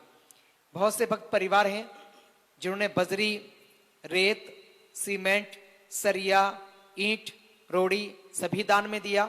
किसी ने गद्दे दान में दिए, किसी ने कुर्सियां दान में दी, किसी ने आश्रम के लिए पंखे दान में दिए। इस प्रकार की सेवाएं भी चल रही हैं। यदि आप धन के माध्यम से सहयोग करना चाहते हैं, मंदिर के निर्माण कार्य के लिए धन देकर सहयोग राशि लिखा सकते हैं। और पहला जो सत्संग आश्रम, जहां पर भवन निर्माण, पहला जो भवन है, नीचे का फ्लोर आधा तैयार हो चुका है, आप देख सकते हैं। वहां पर ही गुरु पूर्णिमा महोत्सव भी मनाया गया। उस कथा का भी लाइव टेलीकास्ट शोभारती चरण के माध्यम से किया गया। और हजारों हरिभक्त परिवार जो हिमाचल प्रदेश के हैं, आगरा के हैं, तेलंगाना के हैं, वहां पधारे और महाराज श्री का सानिध्य प्राप्त करते हुए भगवत कथा का आपने लाभ प्राप्त किया और अपनी स्वयं आंखों से देखा किस प्रकार का सेवा का कार्य, यानी कि मंदिर का निर्माण कार्य चल रहा है, श्री प्रेम बिहारी जी के मंदिर का निर्माण कार्य। तो यथाशक्ति यथा भक्ति जो भी हरिभक्त परिवार श्री प्रेम बिहारी जी के मंदिर निर्माण कार्य में सेवा लिखाना चाहते हैं, वह भी आश्रम के नंबर पर संपर्क स्थापित कर सकते हैं। गूगल पे, पेटीएम के माध्यम से सुविधाएं उपलब्ध है, आप सेवा हम तक पहुंचा सकते हैं। और अब बात जहां श्रावण मास में मां गंगा के पावन तट पर देवभूमि हरिद्वार में शिव महापुराण की कथा, यानी कि शिव की महिमाओं का वर्णन हम श्रवण लाभ प्राप्त कर रहे हैं। तो आप भी अपने प्रियजनों के नाम से, अपने आत्मजों के नाम से या फिर अपने नाम से नाम और गोत्र हमें भेजें। आप भी रुद्राभिषेक कराने का पुण्य लाभ अर्जित कर सकते हैं। मां गंगा की आरती, दीपदान कराने का सौभाग्य आप प्राप्त कर सकते हैं और साथ ही साथ संतों की भोजन प्रसादी का लाभ भी आप प्राप्त कर सकते हैं। आज कथा के 5वें दिवस में जो हरिभक्त परिवार जुड़े हैं, हम उनका बहुत बहुत धन्यवाद ज्ञापित करते हैं। श्याम लाल जी प्रधान साहब कसौली हिमाचल प्रदेश से हैं। महाराज श्री के ऐसे भक्त परिवार हैं। पूर्व में भी देखिए, जब परमात्मा देता है तो कहीं ना कहीं ऐसे सदग्रस्त परिवार भी होते हैं जो सुंदर समाज की सेवा के कार्य के लिए सहयोग इस्तेमाल भी करते हैं। ऐसे हैं आदरणीय प्रधान जी। पूर्व में महाराज श्री के अमृत में वाणी से जब भी भगवत कथाओं का आयोजन होता रहा, आपने निरंतर जब भी महाराज श्री का कॉल जाता था तो आप पहले सेवा के लिए तैयार हो जाया करते थे। आदरणीय हमारे प्रधान जी, चाहे वो वृंदावन में भगवत कथा हो, सोलन हिमाचल प्रदेश में श्री प्रेम बिहारी जी के मंदिर का निर्माण कार्य हो, या फिर माँ भोले की कृपा से, माँ गंगा की कृपा से ये स्थान श्रावण मास में यहाँ जो चल रहा है शिव की महिमाओं का वर्णन, इस कथा से भी आप जुड़े हैं, तो प्रभु भोले की कृपा, माँ गंगा का आशीर्वाद आपके घर तक पहुंचे। कसौली हिमाचल प्रदेश से जिन्होंने 5100 रुपए की राशि प्रदान की है, हम आपका बहुत बहुत धन्यवाद ज्ञापित करते हैं। Baby Singla, wife of Rajiv Singla ji, sector 45 Chandigarh से हैं। आप भी ऐसे महाराज श्री के भक्त परिवार हैं, निरंतर सेवाओं से जुड़े रहते हैं। इस आयोजन में भी रुद्राभिषेक की सेवा 1100 रुपए की राशि आपने प्रदान की है, बहुत बहुत धन्यवाद। यानी कि वृंदावन कथा में जो आयोजन किया गया उसमें भी आपने 1100 रुपए की सेवा, बंदरों की सेवा और गौ माता की सेवा के लिए भेजी थी। आपके लिए, आपके परिवार का बहुत बहुत धन्यवाद ज्ञापित करते हैं। श्रीमती कमला देवी, वाइफ ऑफ श्री सोहन लाल जी, उराऊ, सोलन हिमाचल प्रदेश से हैं। रुद्राभिषेक की सेवा में 1100 रुपए की राशि आपने प्रदान की है, आपका बहुत बहुत धन्यवाद। Puja Sen, wife of Surendra ji Sen, Manali sweets वाले और सुंदरनगर से हैं। पूर्व में भी आपने यथाशक्ति यथा भक्ति महाराज श्री के भक्त परिवार हैं, शिष्य परिवार हैं, सेवाएं अपनी पहुंचाई हैं। आज भी आपके द्वारा 2100 रुपए की राशि हम तक पहुंची है गौ माता की सेवा के लिए संत भोजन सेवा के लिए और रुद्राभिषेक की सेवा के लिए आपका बहुत बहुत धन्यवाद। कोटि से प्रणाम। जो भी हरिभक्त परिवार सुभारती चैनल के माध्यम से महाराष्ट्र के यूट्यूब चैनल और फेसबुक पेज के माध्यम से जुड़ रहे हैं, हमारे आश्रम के नंबर लगातार चल रहे हैं, सुभारती चैनल पर फ्लैश किए जा रहे हैं। उन नंबर्स को आप संपर्क स्थापित करें। गूगल पे, पेटीएम के माध्यम से आप अपनी सेवाएं हम तक पहुंचाएं। महाराष्ट्र से एक माध्यम है, आप भक्त परिवारों के उस धन का सच्चा सदुपयोग कहां करना है, कैसे लगाना है, महाराष्ट्र सिर्फ माध्यम है। तो आइए, आप ही जो भी भक्त परिवार जुड़ना चाहते हैं, अपनी सेवाएं लिखाना चाहते हैं, अभी जो समय शेष बचा है 1 घंटे का, आप अपनी सेवाएं लिखाकर घर बैठे पुण्य लाभ आप प्राप्त कर सकते हैं। सुभारती चैनल के माध्यम से निवेदन करना चाहूंगा, जो भक्त परिवार जुड़े हैं, कल शनिवार के दिन 6 बजे से 6:30 साढ़े 7 बजे तक 1 घंटे का प्रसारण सुभारती चैनल के माध्यम से मिला है। तो जो भक्त परिवार, पूर्व में ये था कि आज कथा विराम हो जाएगी, लेकिन सुभारती चैनल का बहुत बहुत धन्यवाद। महाराष्ट्र की प्रार्थना स्वीकार करते हुए आपने हमें 1 दिन का समय दिया। कल 6 बजे से 7:30 बजे तक आप कथा के माध्यम से जुड़ सकते हैं और जो सेवा है आप अपनी हम तक पहुंचा सकते हैं। उसके बाद राधा अष्टमी का महोत्सव जो कि वृंदावन धाम में मनाया जाएगा, वहां पर दिव्य कथा का आयोजन किया जाएगा। जो भी भक्त परिवार आना चाहते हैं, अपने परिवार के साथ राधा अष्टमी लाडले कृष्ण कन्हैया को प्रसन्न करना चाहते हैं, राधे रानी की कृपा की अनुभूति प्राप्त करना चाहते हैं, वृंदावन, बरसाना, नंदगांव दर्शन प्राप्त करना चाहते हैं, राधा अष्टमी पर भगवत कथा का आयोजन है। भक्त परिवार जोड़ सकते हैं, अपने परिवार के साथ वहां पधार सकते हैं। साथ ही साथ इस बार पितृ तर्पण मोक्षदानी भगवत कथा का आयोजन, वैसे तो विचार है कि गयाजी धाम में ये आयोजन हो, जैसे भी हमें गाइडलाइंस मिलेंगी स्टेट गवर्नमेंट्स की, सेंट्रल गवर्नमेंट्स की, कोरोना काल के नियमों का पालन करते हुए जो भी आदेश रहेंगे उसी के तहत कार्यक्रम तो होना है, ये तय है। तो जो भी भक्त परिवार जोड़ना चाहते हैं, पितृतर्पण मोक्षदानी भगवत कथा वैसे गयाजी धाम में होना है। जो भी भक्त परिवार हैं, उस भगवत कथा के यजमान, सह यजमान या फिर अपने पूर्वजों के निमित्त भगवत कथा की मूल पोथी यजमान जो बनना चाहते हैं, पोथी बिठाना चाहते हैं, हमारे आश्रम के नंबर पर संपर्क स्थापित आप कर सकते हैं। तो आइए, मैं अपनी वाणी को विराम देता हूं। कथा के उसी क्रम में महाराष्ट्र के पावन सानिध्य में एक बार प्रेम से और भाव से दोनों हाथ ऊपर उठाकर हर हर महादेव, घर घर महादेव। बोलिए उमापति महादेव की जय, शिव शंकर भगवान की जय हो, गंगा महारानी की जय हो, हर हर हर हर महादेव, हर हर महादेव। अद्भुत है शिव चर्चा, शिव कथा, शिव महिमा। भगवान शंकर देवी सती से कहते हैं, देवी सती, तीसरा द्वार भक्ति का है स्मरण भक्ति। स्मरण करें, याद करें। किसको याद करें? बोले अपने इष्ट को याद करें। जिससे हमारा अनुराग है, जिससे हमारा प्रेम है, जिसको हम अपना इष्ट मानते हैं, उसका हमें स्मरण करना चाहिए, उसका हमें चिंतन करना चाहिए, उसका स्मरण करो, उसको याद करो। और वैसे भी शास्त्र कहता है कि 2 चीजों को सदैव याद रखो। कौन कौन? कि 2 बातन को याद रख, जो चाहे निज कल्याण, नारायण एक मौत को, दूजे श्री भगवान, दूजे श्री भगवान। परमात्मा के नाम को याद रखो और अपनी मृत्यु को याद रखो। एक ना एक दिन काल के मुख में हम सभी को जाना है, इस भाव को स्मरण रखो और परमात्मा के नाम को सदैव याद रखो, क्योंकि परमात्मा की सत्ता ही इस संसार में सबसे ऊंची सत्ता है। परमात्मा के नाम को कभी मत भूलो, स्मरण करो। कैसे स्मरण करो? जैसे आपने देखा होगा, नई नवेली दुल्हन शादी होती है, शादी होने के बाद 2 महीने पति के साथ रहकर, 3 महीने, 4 महीने, 6 महीने पति के साथ रहकर जब पिता के घर आती है तो पिता के घर में रहती है, खाती पिता के यहाँ का है, रहती पिता के यहाँ है, पर चिंतन किसका चलता है, स्मरण किसका चलता है? बोले पति का। याद पति को करती है। ये नियम वैसे शुरू में होता है, बाद में तो हो सकता है कि सब भूल भाल जाए, पर 1-2 साल तक तो ऐसा रहता है।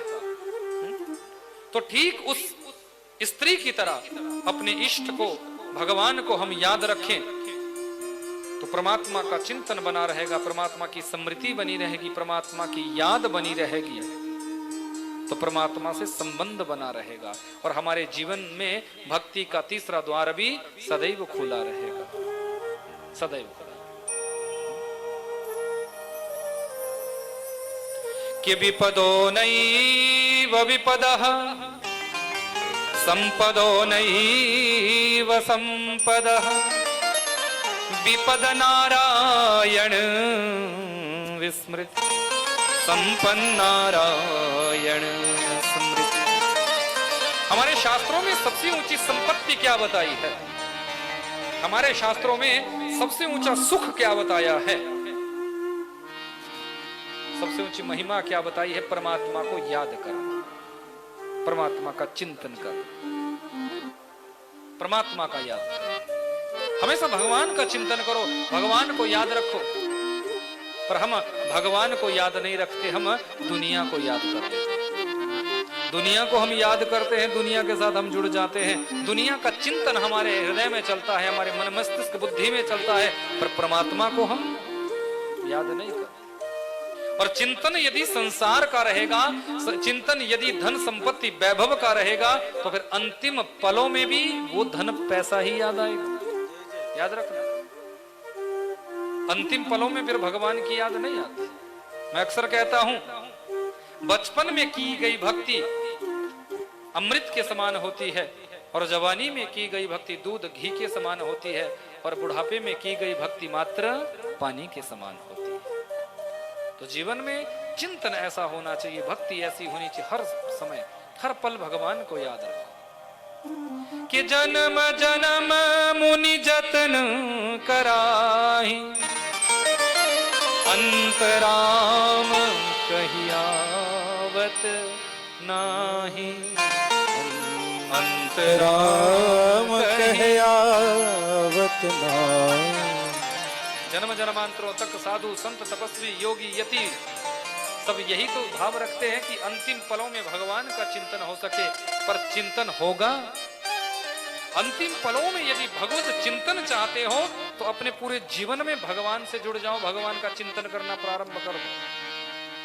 पर हमारी समस्या होती है, हम माधव को याद नहीं करते, माधव का चिंतन नहीं करते, हम माया को भजते हैं, माधव माया का चिंतन करते। कि माया माया सब भजे, माधव भजे न को, जो माधव को भजे माया चेरी, माया चेरी हो। माया तो प्यारे उस दिन तेरी दासी बन जाएगी जिस दिन तू संसार का चिंतन छोड़कर भगवान का चिंतन करना प्रारंभ कर। शिव कहते हैं सती, इसलिए जीव को चाहिए कि वो अपने जीवन में ईश्वर का चिंतन करे, ईश्वर का चिंतन करे, तीसरा द्वार खुल जाए। चिंतन करें, स्मरण करें। और चौथी भक्ति बताई सेवनम, सेवन करें। किसका सेवन? कि एतद शिव पुराणम ही परमं शास्त्रम उत्तमं, शिवरूपं क्षितो गेयं सेवनीयं च सर्वदा। शिव कथा कह रही है कि यदि सेवन जीवन में करना चाहते हो तो शिव पुराण का करो, शिव पुराण का सेवन करो, शिव कथा का सेवन करो, शिव कथा का सेवन करो। यदि शिव कथा का सेवन जीवन में बन जाएगा, शिव कथा से संबंध जुड़ जाएगा, तो अवश्य है जीव का कल्याण हो जाए। सेवनीयम च सर्वदा, एक दिन के लिए नहीं बोला कि एक दिन इसका सेवन करे, नहीं, सेवनीयम च सर्वदा, सदा सर्वदा के लिए शिव कथा से हम जुड़ जाएं, शिव कथा का चिंतन बन जाए, शिव कथा का मनन बन जाए, शिव कथा का हम सेवन करें। कथा को जीवन में मत छोड़ो, पूजा के क्रम को जीवन में मत छोड़ो। कोई नियम तुमने जीवन में अपना लिया ना, तो उस नियम को पूरा करो, उस नियम को किसी भी परिस्थिति में मत छोड़ो। एक बार मैं दिल्ली में कथा कह रहा था, एक बहन मेरे पास आई, कहने लगी महाराज जी मेरा नियम है, मैं रोज शिव पूजन करने के बाद ही अन्न ग्रहण करती हूं। शिव पूजन करने, जीवन में कोई भी एक नियम ले लो, कल्याण हो जाएगा। तो जिज्ञासा हुई तो उनसे पूछा कि यदि रोज का आपका नियम है तो बहन, जब माताएं बहनें रजस्वला धर्म में आती है फिर उस परिस्थिति में पूजन कैसे होगा? उस परिस्थिति में फिर अन्न ग्रहण, पूजा ही नहीं होगी तो फिर अन्न ग्रहण कैसे करेंगे? यदि रोज का नियम है तो फिर वो तो रोज के हिसाब से होना चाहिए। तो उस बहन का उत्तर सुनकर मुझे बड़ी प्रसन्नता हुई। उस बहन ने बड़ा सुंदर उत्तर दिया, महाराज जी जब मैं रजस्वला धर्म में होती हूं तो उस परिस्थिति में 4 दिनों तक, क्योंकि 3 रात्रि का विधान हमारे शास्त्रों में है, 3 रात्रि व्यतीत होने के बाद चौथे दिन हम अपनी जो घर की पूजा होती है वो कर सकते हैं। विशेष पूजा 5 दिन के बाद, और पितरों का यदि तर्पण हो, पितरों का यदि कोई भी सेवा कार्य हो तो 7 दिन के बाद। पर अपने व्यवहारिक हमारी जो पूजा अर्चना होती है वो 3 रात्रि का विधान है। 3 रात्रि व्यतीत होने के बाद माताएं बहन रजस्वला धर्म में आने के बाद अपने घर गृहस्थी की पूजा अर्चना कर सकते, ये शास्त्र निर्देश है। अब उस बहन का सुंदर उत्तर जानकर मुझे बड़ी प्रसन्नता हुई। महाराज जी उन 4 दिनों में मैं अन्न ग्रहण नहीं करती, मैं मात्र फलाहार ही लेती हूं, और 4 दिन जब व्यतीत हो जाते हैं तो 5वें दिन मैं भगवान शंकर जी का पूजन करके ही अन्न ग्रहण करती हूं। कितनी ऊंची बात है। यह है नियम, यह है भाव कि हम जीवन में कोई नियम धारण करें। तैल धारावत अविच्छिन्न भक्ति, भक्ति कैसी हो जो अटूट हो। ये नहीं कि 4 दिनों के लिए कोई नियम लिया और 5वें दिन उसे तोड़ दिया, तब भगवान प्रसन्न नहीं होंगे। तब भगवान प्रसन्न नहीं होंगे।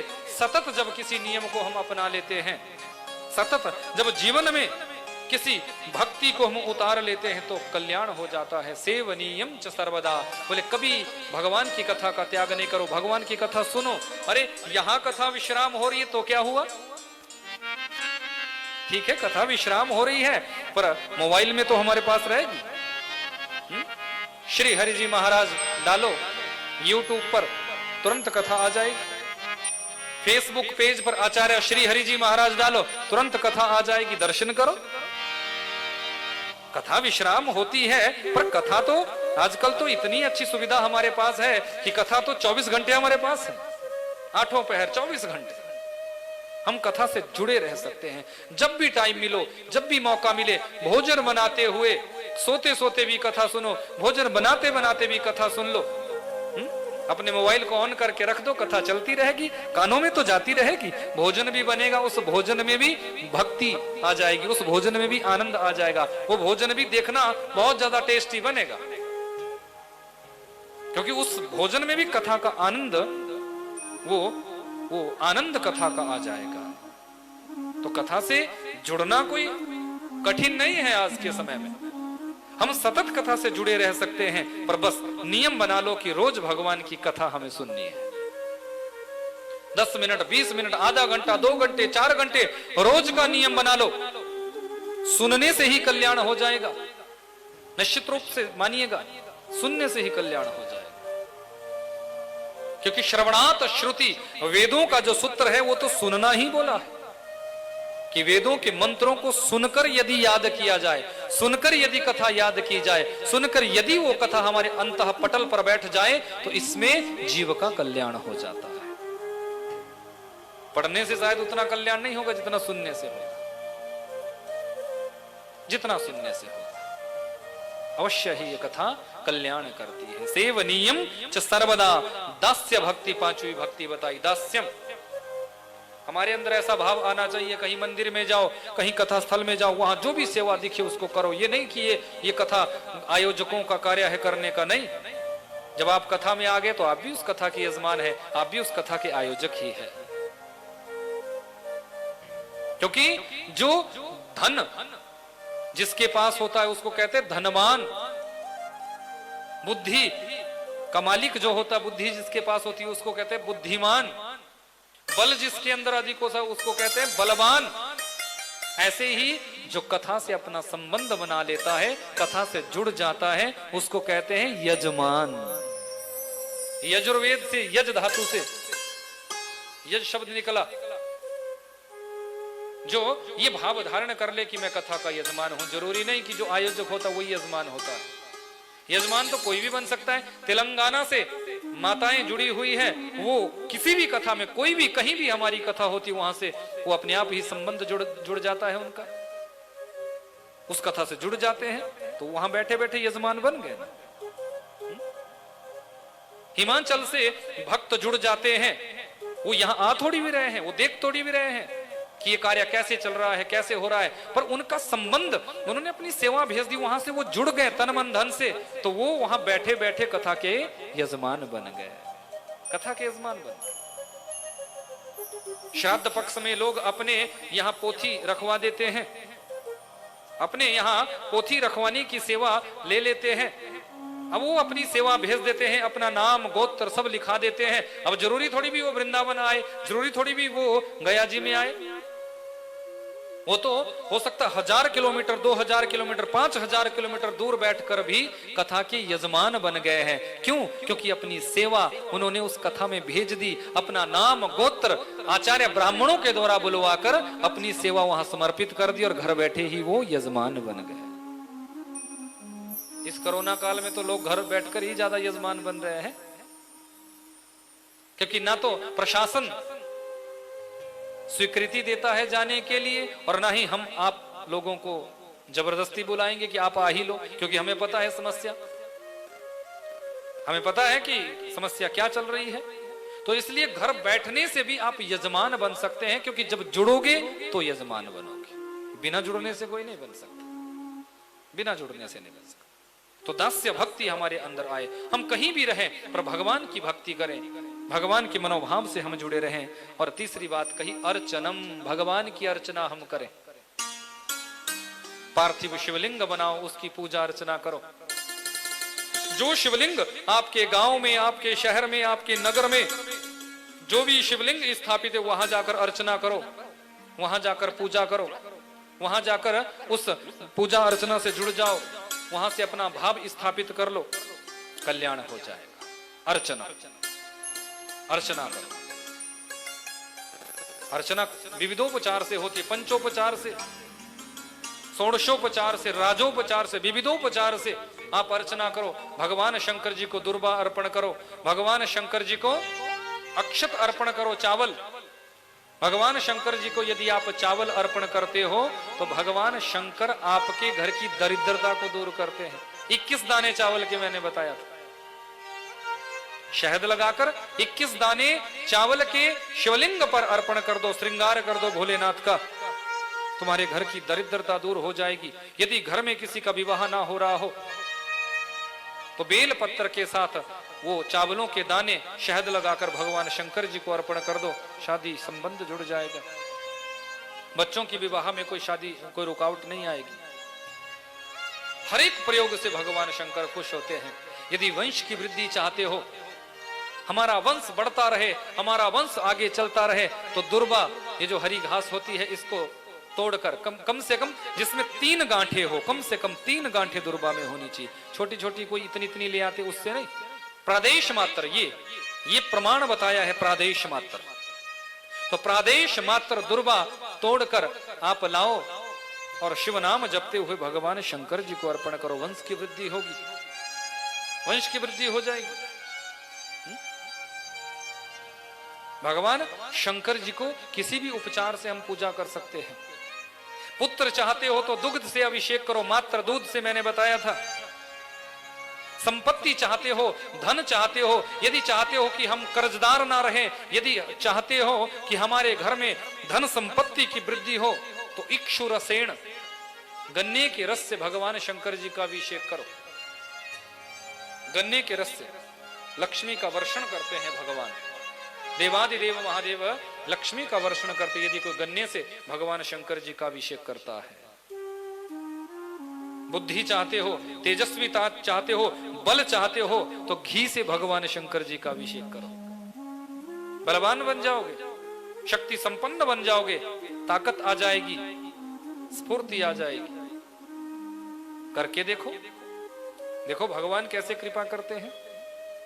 शिव महापुराण में स्पष्ट लिखा है, बिल्व वृक्ष की महिमा बहुत विचित्र बताई है। यदि कोई एक अखंड बिल्व पत्र भगवान शंकर जी पर अर्पण करता है तो कितना पुण्य बताए। बोले 3 जन्मों में भी यदि कोई पाप किया हो,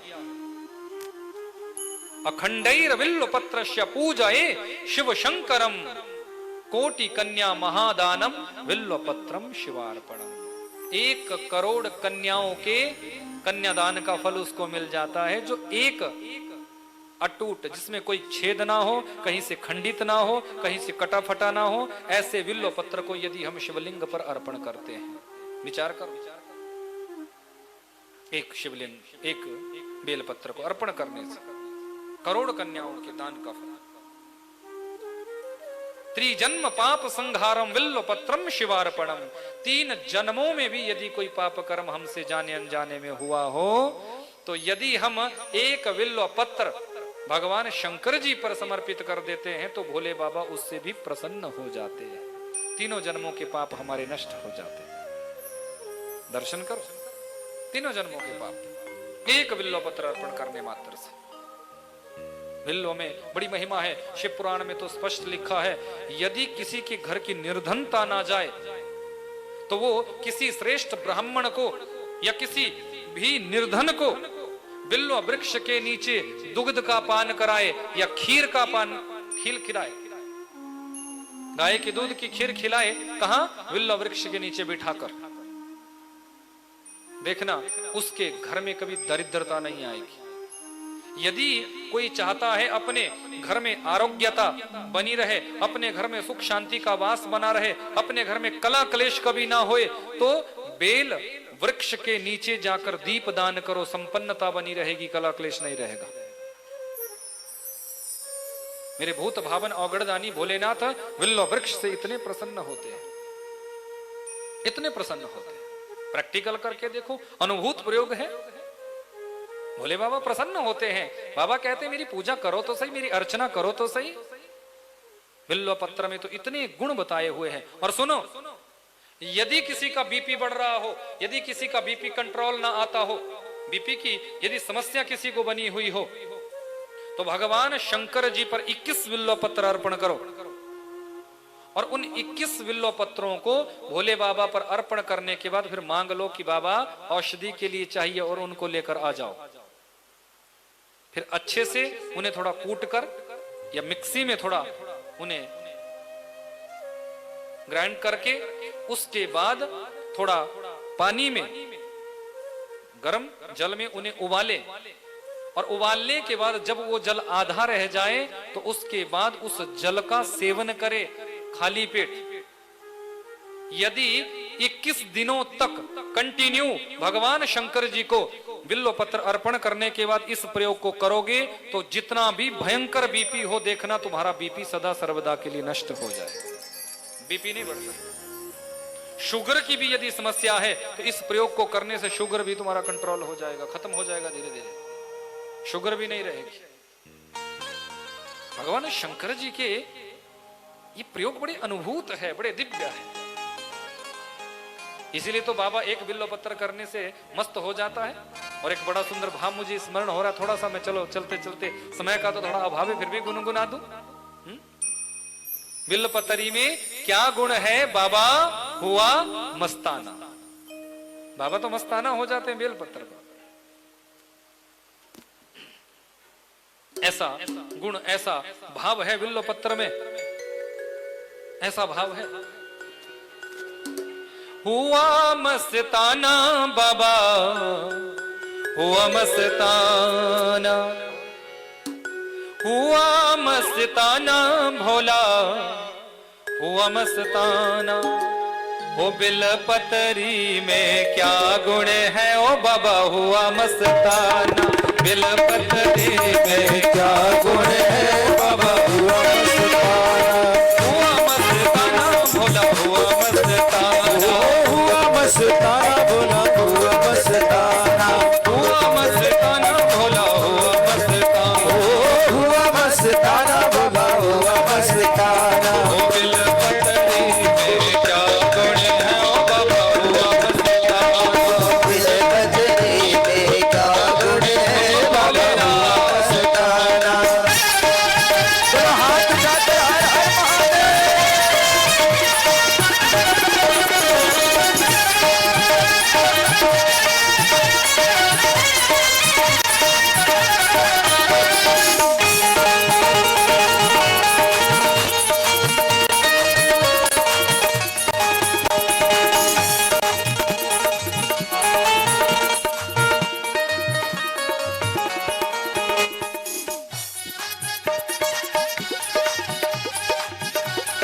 रेशम का चोला, भोले को भाए न रेशम का चोला, भोले को भाए न रेशम का चोला।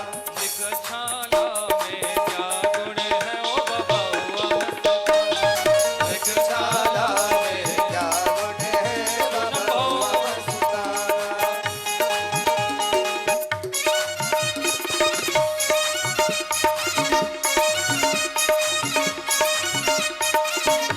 और हाथ उठाकर भाव से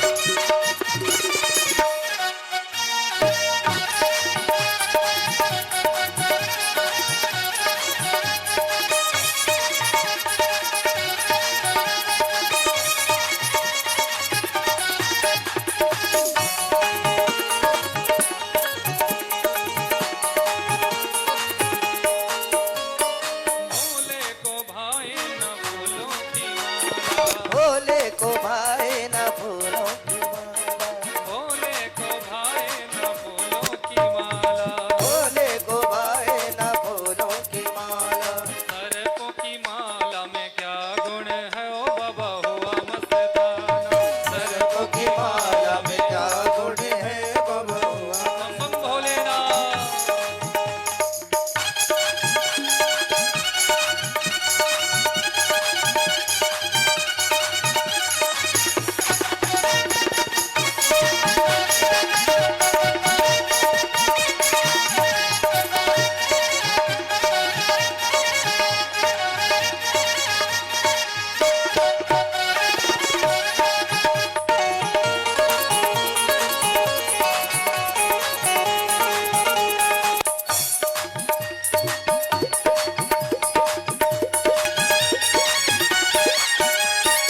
भोले को भाए न हाथी व घोड़ा, भोले को भाए न हाथी व घोड़ा, भोले को भाए न हाथी व ओ घोड़ा, भोले को भाए न हाथी न घोड़ा।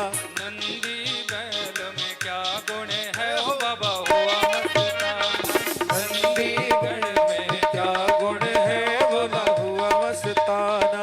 हुआ मस्ताना भोला हुआ मस्ताना, ओ हुआ मस्ताना भोला हुआ मस्ताना। हुआ मस्ताना बाबा हुआ मस्ताना, ए हुआ मस्ताना भोले हुआ मस्ताना। ओ बिल पतरे में क्या गुण है ओ बाबा हुआ मस्ताना, पतरी में क्या गुण है बाबा हुआ मस्ताना। बिल पतरे में क्या गुण है ओ बाबा हुआ दिल पतरी में क्या गुण है बाबा हुआ मस्ताना।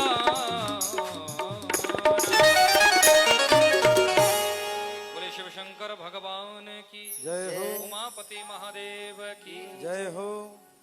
ऐसा बाबा का जो वंदन करता है, अर्चन करता है, पूजन करता है, बाबा उससे प्रसन्न हो जाते हैं। और कहा वंदनम, शिव कहते हैं सती सुनो, सातवीं जो भक्ति है वो है वंदना करना, भगवान की वंदना गाना, भगवान के मंदिर में जाकर भोलेनाथ के विग्रह के आगे सुंदर सुंदर भावों को गाना, यही वंदना करना है। क्योंकि संत नारद जी तो हमेशा 24 घंटे श्रीमन नारायण नारायण का नाम ही गाते रहते हैं। और तुम्बरु गंधर्व ओम नमः शिवाय, ओम नमः शिवाय का ही भाव गुनगुनाते रहते हैं। तो अपने मुख को पवित्र करने के लिए हम भगवान का वंदन करें, भगवान का निवेदन करें, चिंतन करें। और 8वीं भक्ति बताई सख्य भक्ति। सख्य भाव हमारे अंदर आना चाहिए। देखो, आप जब भी घर से कहीं बाहर जाएं, आपको सख्य भक्ति का थोड़ा भाव बताऊं। जब भी घर से बाहर जाएं तो जिसको भी आप मानते हैं, ठाकुर जी को, भोले बाबा को, तो जाओ और चरणों में प्रणाम क्यों करो, बाबा मैं बाहर जा रहा हूं, आप भी साथ चलना। एक रूप से आप यहां भी हमारे घर की रक्षा करना और एक रूप से हमारे साथ चलकर हमारे पूरे परिवार की भी रक्षा करना। हर सुख दुख भगवान से शेयर करो। ये नहीं कि दुख आया तो भगवान के मंदिर में चले गए, रोने लग गए, और सुख आया तो फिर अपने मस्त हो गए। नहीं, वो सख्य भाव नहीं। सख्य भाव कैसा होना चाहिए? जैसा अर्जुन के अंदर था। अर्जुन जब सोता था तो अर्जुन के रोम रोम से जय श्री कृष्ण जय श्री कृष्ण जय श्री कृष्ण निकलता था। अर्जुन के रोम रोम से। द्रौपदी के अंदर सख्या भाव था, तो द्रौपदी, क्योंकि श्री कृष्ण दौड़ दौड़ कर द्रौपदी के प्रकोष्ठ में जाते थे, तो सभी 16,108 रानियों को बड़ी चिढ़ होती थी, बड़ा गुस्सा आता था कि ये झट से द्रौपदी के पास जाते हैं, क्यों, ऐसा द्रौपदी में क्या है। तो भगवान ने कहा कि देखना चाहते हो, तो अपने साथ रुक्मणी आदि कुछ रानियों को लेकर गए, बोले चलो। अब सत्यभामा भी साथ में है, रुक्मणी इस भाव को जानती है, पर सत्यभामा समझ नहीं पा रही। अब सत्यभामा को भी भगवान साथ लेकर गए। अब सत्यभामा ने सोचा आज मजा चखाऊं। संयोग से रुक्मणी अपने केस संवार रही थी, बाल गूंथ रही थी, बेणी गूंथ रही थी। तो सत्यभामा कहने लगी, जी आज मैं आपकी बेणी गूंथूंगी, मैं बेणी गूंथूंगी। अब सोचा कन्हैया बड़े दौड़ दौड़ कर आते हैं द्वारिकाधीश इसके पास, आज मजा चखाएंगे। अब वेणी जब गूंथने लगी तो वेणी गूंथते गूंथते जोर से वेणी गूंथे और बाल उखाड़ना शुरू कर दिया, एक बाल तोड़ दिया। अब जैसे ही द्रौपदी का बाल सत्यभामा ने उखाड़ा है, उस बाल के टूटते ही आवाज आई है जय श्री कृष्ण। सत्यभामा ने देखा किसने बोला, बोले पता नहीं, भगवान मुस्कुरा रहे। फिर सत्यभामा को गुस्सा आया, फिर दूसरा बाल और बेणी गूंथते गूंथते तोड़ दिया। जैसे बाल टूटा फिर निकला जय श्री कृष्ण। सत्यभामा देखने लगी ये आवाज कहां से आई, भगवान मुस्कुरा रहे हैं। 4-5 बार जब सत्यभामा ने ऐसा किया और जो भी द्रौपदी का बाल सर का टूटता है उसी से ध्वनि निकलती है जय श्री कृष्ण जय श्री कृष्ण जय श्री कृष्ण। भगवान सत्यभामा को लेकर आए और कहा सत्यभामा देख लिया, तुम सभी रानियां मुझसे पूछती थी ना कि उस द्रौपदी के प्रकोष्ठ में आप दौड़ दौड़ कर क्यों जाते हो, ऐसा क्या है उसमें, क्या विशेषता है ऐसी। तो ये है मेरी द्रौपदी का भाव, क्योंकि मेरी द्रौपदी के अंदर सख्या भाव है, इसके रोम रोम से जय श्री कृष्ण निकलता है। तो भगवान से इतना प्रेम करो, इतना प्रेम करो कि अपने जीवन की कोई भी बात भगवान से नहीं छुपाओ। सुख में भी उनके साथ रहो और दुख में भी उनके साथ रहो। ऐसा नहीं कि दुख आया तो भगवान के पीछे पड़ गए और सुख आया तो अपनी मस्ती में डूब गए, नहीं, वो सख्या भाव नहीं। सख्या भाव लाना चाहते हो तो हर परिस्थिति में भगवान का बनकर रहो, हर परिस्थिति। तभी तो भगवान ने द्रौपदी की पादुका, जो पादुका पैरों में पहनते हैं, जिन पादुकाओं को कोई ले नहीं सकता, हम घिन करते हैं कि पैरों की चरण पादुका है, भगवान ने तो द्रौपदी की वो पादुका अपने बगल में दबाई थी। किस लिए? सिर्फ और सिर्फ सख्य भाव के कारण, इस प्रेम के कारण। अर्जुन का रथ हाँका था, किस लिए? सख्य भाव के कारण। अर्जुन, जिस दिशा में तुम्हें रथ ले जाना होगा मुझे कहने की आवश्यकता नहीं, कहने की आवश्यकता नहीं, बस जहां यदि आपका रथ मुझे दक्षिण दिशा में ले जाना है तो मेरे दक्षिण कंधे पर अपना पैर स्पर्श कर देना, मैं तेरा रथ उसी दिशा में ले जाऊंगा। यदि मुझे तुम्हारा रथ उत्तर की ओर ले जाना होगा तो अपना पैर बाएं कंधे से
दर्शकों, अंतर्राष्ट्रीय धर्म प्रचारक एवं कथा प्रवक्ता परम पूज्य श्री हरि जी महाराज का उद्देश्य भारतीय संस्कृति संरक्षण एवं संवर्धन के साथ साथ देवभूमि हिमाचल प्रदेश जिला सोलन पट्टा बराबरी में श्री बांके बिहारी मंदिर, संत कुटी एवं गौशाला का भव्य निर्माण हो रहा है।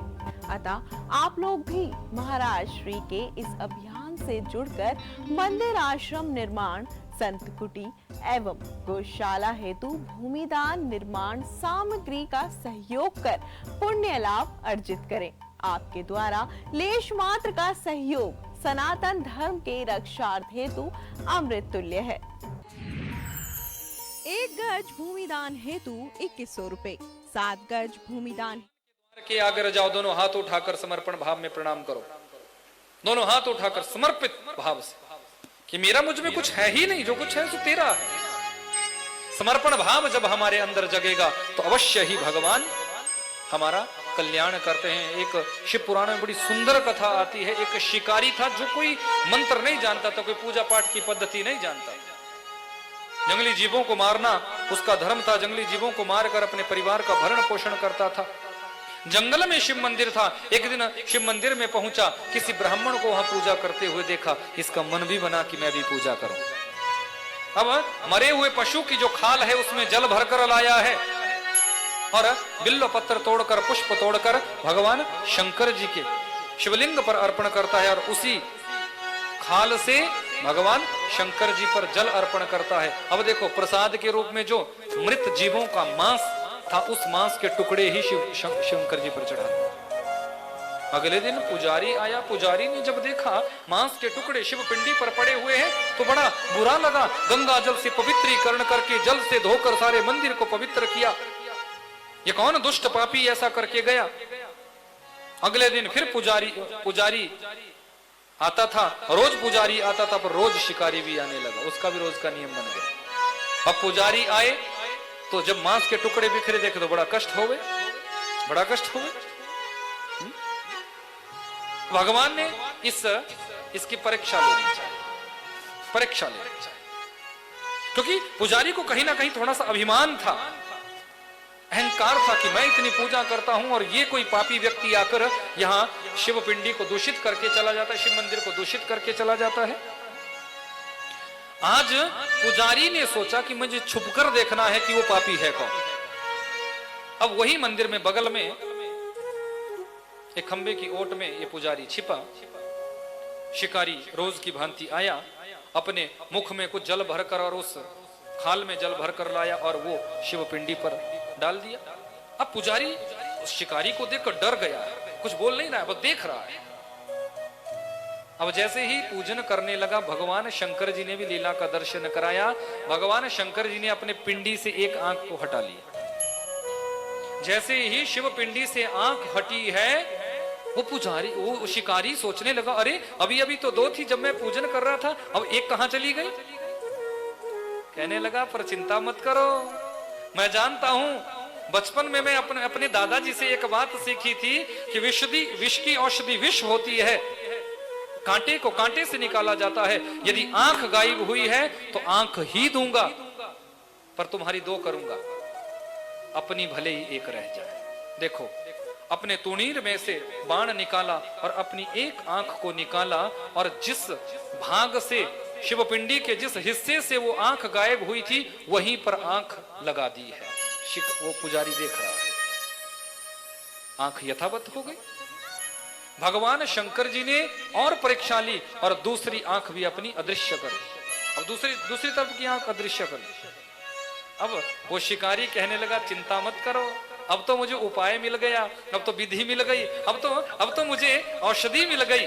अभी एक बची है, यदि आपकी एक गायब हुई तो अब दूसरी लगा दो। पर विचार करने लगा, जब मैं अपनी दूसरी आंख निकाल दूंगा तो मुझे दिखेगा नहीं कि शिवपिंडी के किस हिस्से में मुझे आंख फिट करनी है। तो क्या किया, अपना दाहिना पैर शिवपिंडी पर रखा, दाहिने पैर का अंगूठा जहां से आंख गायब हुई थी वहां अपने पैर के अंगूठे को लगाया कि जब दिखेगा नहीं, दोनों आंखें निकल जाएगी तो कुछ दिखेगा नहीं, तो मुझे उस हिस्से पर, क्योंकि पैर का अंगूठा तो छू लूंगा, वहीं पर मुझे आंख फिट करनी है। और दूसरी आंख भी अपनी निकाली है। दोनों आंखों से रुद्र की धार बह रही है। पुजारी ये सब देख रहा था और जैसे ही उस शिकारी ने अपनी वो दूसरी आंख शिव पिंडी पर यथावत स्थान पर लगाई है, वैसे ही भगवान शंकर उस शिव पिंडी से प्रकट हो जाते हैं। बोली उमापति महादेव की जय हो, शिव शंकर भगवान की जय हो। बाबा प्रकट हो गए, बाबा प्रकट हो गए। पुजारी ये सब देख रहा था और भगवान शंकर जी ने उस शिकारी को अपने हृदय कमल से लगा लिया और दोनों आंखों पर जैसे ही हाथ फेरा है, अपनी करुणामय दृष्टि बरसाई है, वैसे ही उस शिकारी की यथावत दोनों आंखें प्रकट हो गई है। पुजारी दौड़ा है, भगवान शंकर जी को तो प्रणाम किया ही किया है, पर उस शिकारी के चरणों में गिर पड़ा है। 40 वर्ष मेरे जीवन के व्यतीत हो गए, मुझे कभी भगवान शंकर जी का दर्शन नहीं हुआ था, पर हे शिकारी, तेरी वजह से, तेरे कारण से आज मुझे भगवान शंकर जी का साक्षात्कार हो गया है। उमापति महादेव की जय हो। ये शिव कथा है। भगवान शंकर तो आपकी भक्ति से प्रसन्न होते हैं और यदि आपके अंदर भक्ति है तो बाबा आप पर जरूर कृपा करते हैं। बोले उमापति महादेव की, शंकर भगवान की। जो भी भक्त इस कथा का आनंद सुभारती चैनल के माध्यम से ले रहे हैं, यूट्यूब और फेसबुक के माध्यम से ले रहे हैं, उन सभी भक्तों को हरिद्वार के इस पावन धाम से प्रेम भरी राधे राधे। जो भी भक्त इस प्रकल्प से जुड़े हैं, उन सभी भक्तों के मनोरथ बाबा विश्वनाथ, माँ गंगा पूर्ण करें और शिव महापुराण की कृपा, भोलेनाथ की कृपा उन सभी भक्तों पर बरसे। आप सभी को प्रेम भरी राधे राधे राधे राधे। बहुत ही सुंदर दिव्य आयोजन सुभारती चैनल के माध्यम से जो समय हमें मिला, और साथ ही साथ श्रावण मास में आप सभी हरिभक्त परिवार घर पर बैठकर इस कथा का लाभ प्राप्त कर पाए। रुद्राभिषेक आपके परिवार के द्वारा किया गया, संतों की भोजन प्रसादी भंडारा सहयोग भी आपके परिवार के द्वारा किया गया, और मां गंगा की आरती दीपदान भी आप सभी भक्तों के परिवार के द्वारा किया गया। सर्वोदय सत्संग आश्रम भारत माता मंदिर के ठीक सामने यह आश्रम है, यहां पर यह आयोजन किया गया। पूजनीय गुरु मां विराजमान है, मैं उनको बहुत बहुत प्रणाम करता हूं और आप सभी भक्तों को अवगत भी कराना चाहूंगा कि आने वाले निकट भविष्य में यानी कि गंगा दशहरा के पावन पर्व पर अगले वर्ष इसी स्थान पर पूज्य महर्षि के अमृतमय वाणी से दिव्य भगवत कथा का आयोजन होना है और गुरु मां उस कथा की यजमान बनी है। एक बार जोरदार तालियां बजाकर पूजनीय गुरु मां को हम प्रणाम करते हैं, उनका बहुत बहुत धन्यवाद ज्ञापित करते हैं, आपका स्वागत करते हैं। तो आइए अब आज की कथा विरामता की ओर अग्रसर हो रही है। सुभारती चैनल के माध्यम से जो भक्त परिवार जुड़ रहे हैं उनसे निवेदन करना चाहूंगा, कल 6 बजे से 7:30 बजे तक सायंकालीन सत्र में पूज्य महर्षि के अमृतमय वाणी से शिव की महिमाओं का वर्णन जारी रहेगा। आप जुड़ें, शिव महापुराण की कथा से सत्संग लाभ घर पर बैठकर प्राप्त करें। मां गंगा की आरती, रुद्राभिषेक, साथ ही साथ बहुत ही सुंदर आयोजन यहां वृंदावन धाम में होना है राधाष्टमी के पावन पर्व पर, और पितृतर्पण मोक्षदानी भगवत कथा का आयोजन भी होना है। तो जो भी भक्त परिवार वृंदावन धाम में आना चाहते हैं अपने परिवार के साथ सब परिवार पधारें, लेकिन आने के लिए पूर्व जानकारी आप जुड़ें। हिमाचल के, आगरा के, तेलंगाना के, दुबई के जो भी भक्त परिवार सभी जुड़ रहे हैं, सभी का बहुत बहुत धन्यवाद। सभी पधारें, सभी का स्वागत करते हैं। तो आइए अब आरती में प्रवेश करते हैं। पूजनीय गुरु मां से निवेदन करूंगा कि पधारें, और जो भी भक्त परिवार मातृशक्ति भक्त परिवार यहाँ उपस्थित हैं, विराजमान हैं, सभी से मेरी प्रार्थना, आइए पधारिए, आज की मंगल आरती में हम प्रवेश करते हैं। और सभी ने इस आयोजन को सफल बनाने के लिए सहयोग दिया। ये आयोजन संभवतः पूज्य महर्षि का संकल्प था और प्रयास किया, और बहुत ही सुंदर परमात्मा की कृपा से ये मन में भाव जागृत हुआ कि चलिए भोलेनाथ की कृपा से मां गंगा के पावन तट पर हम तो सिर्फ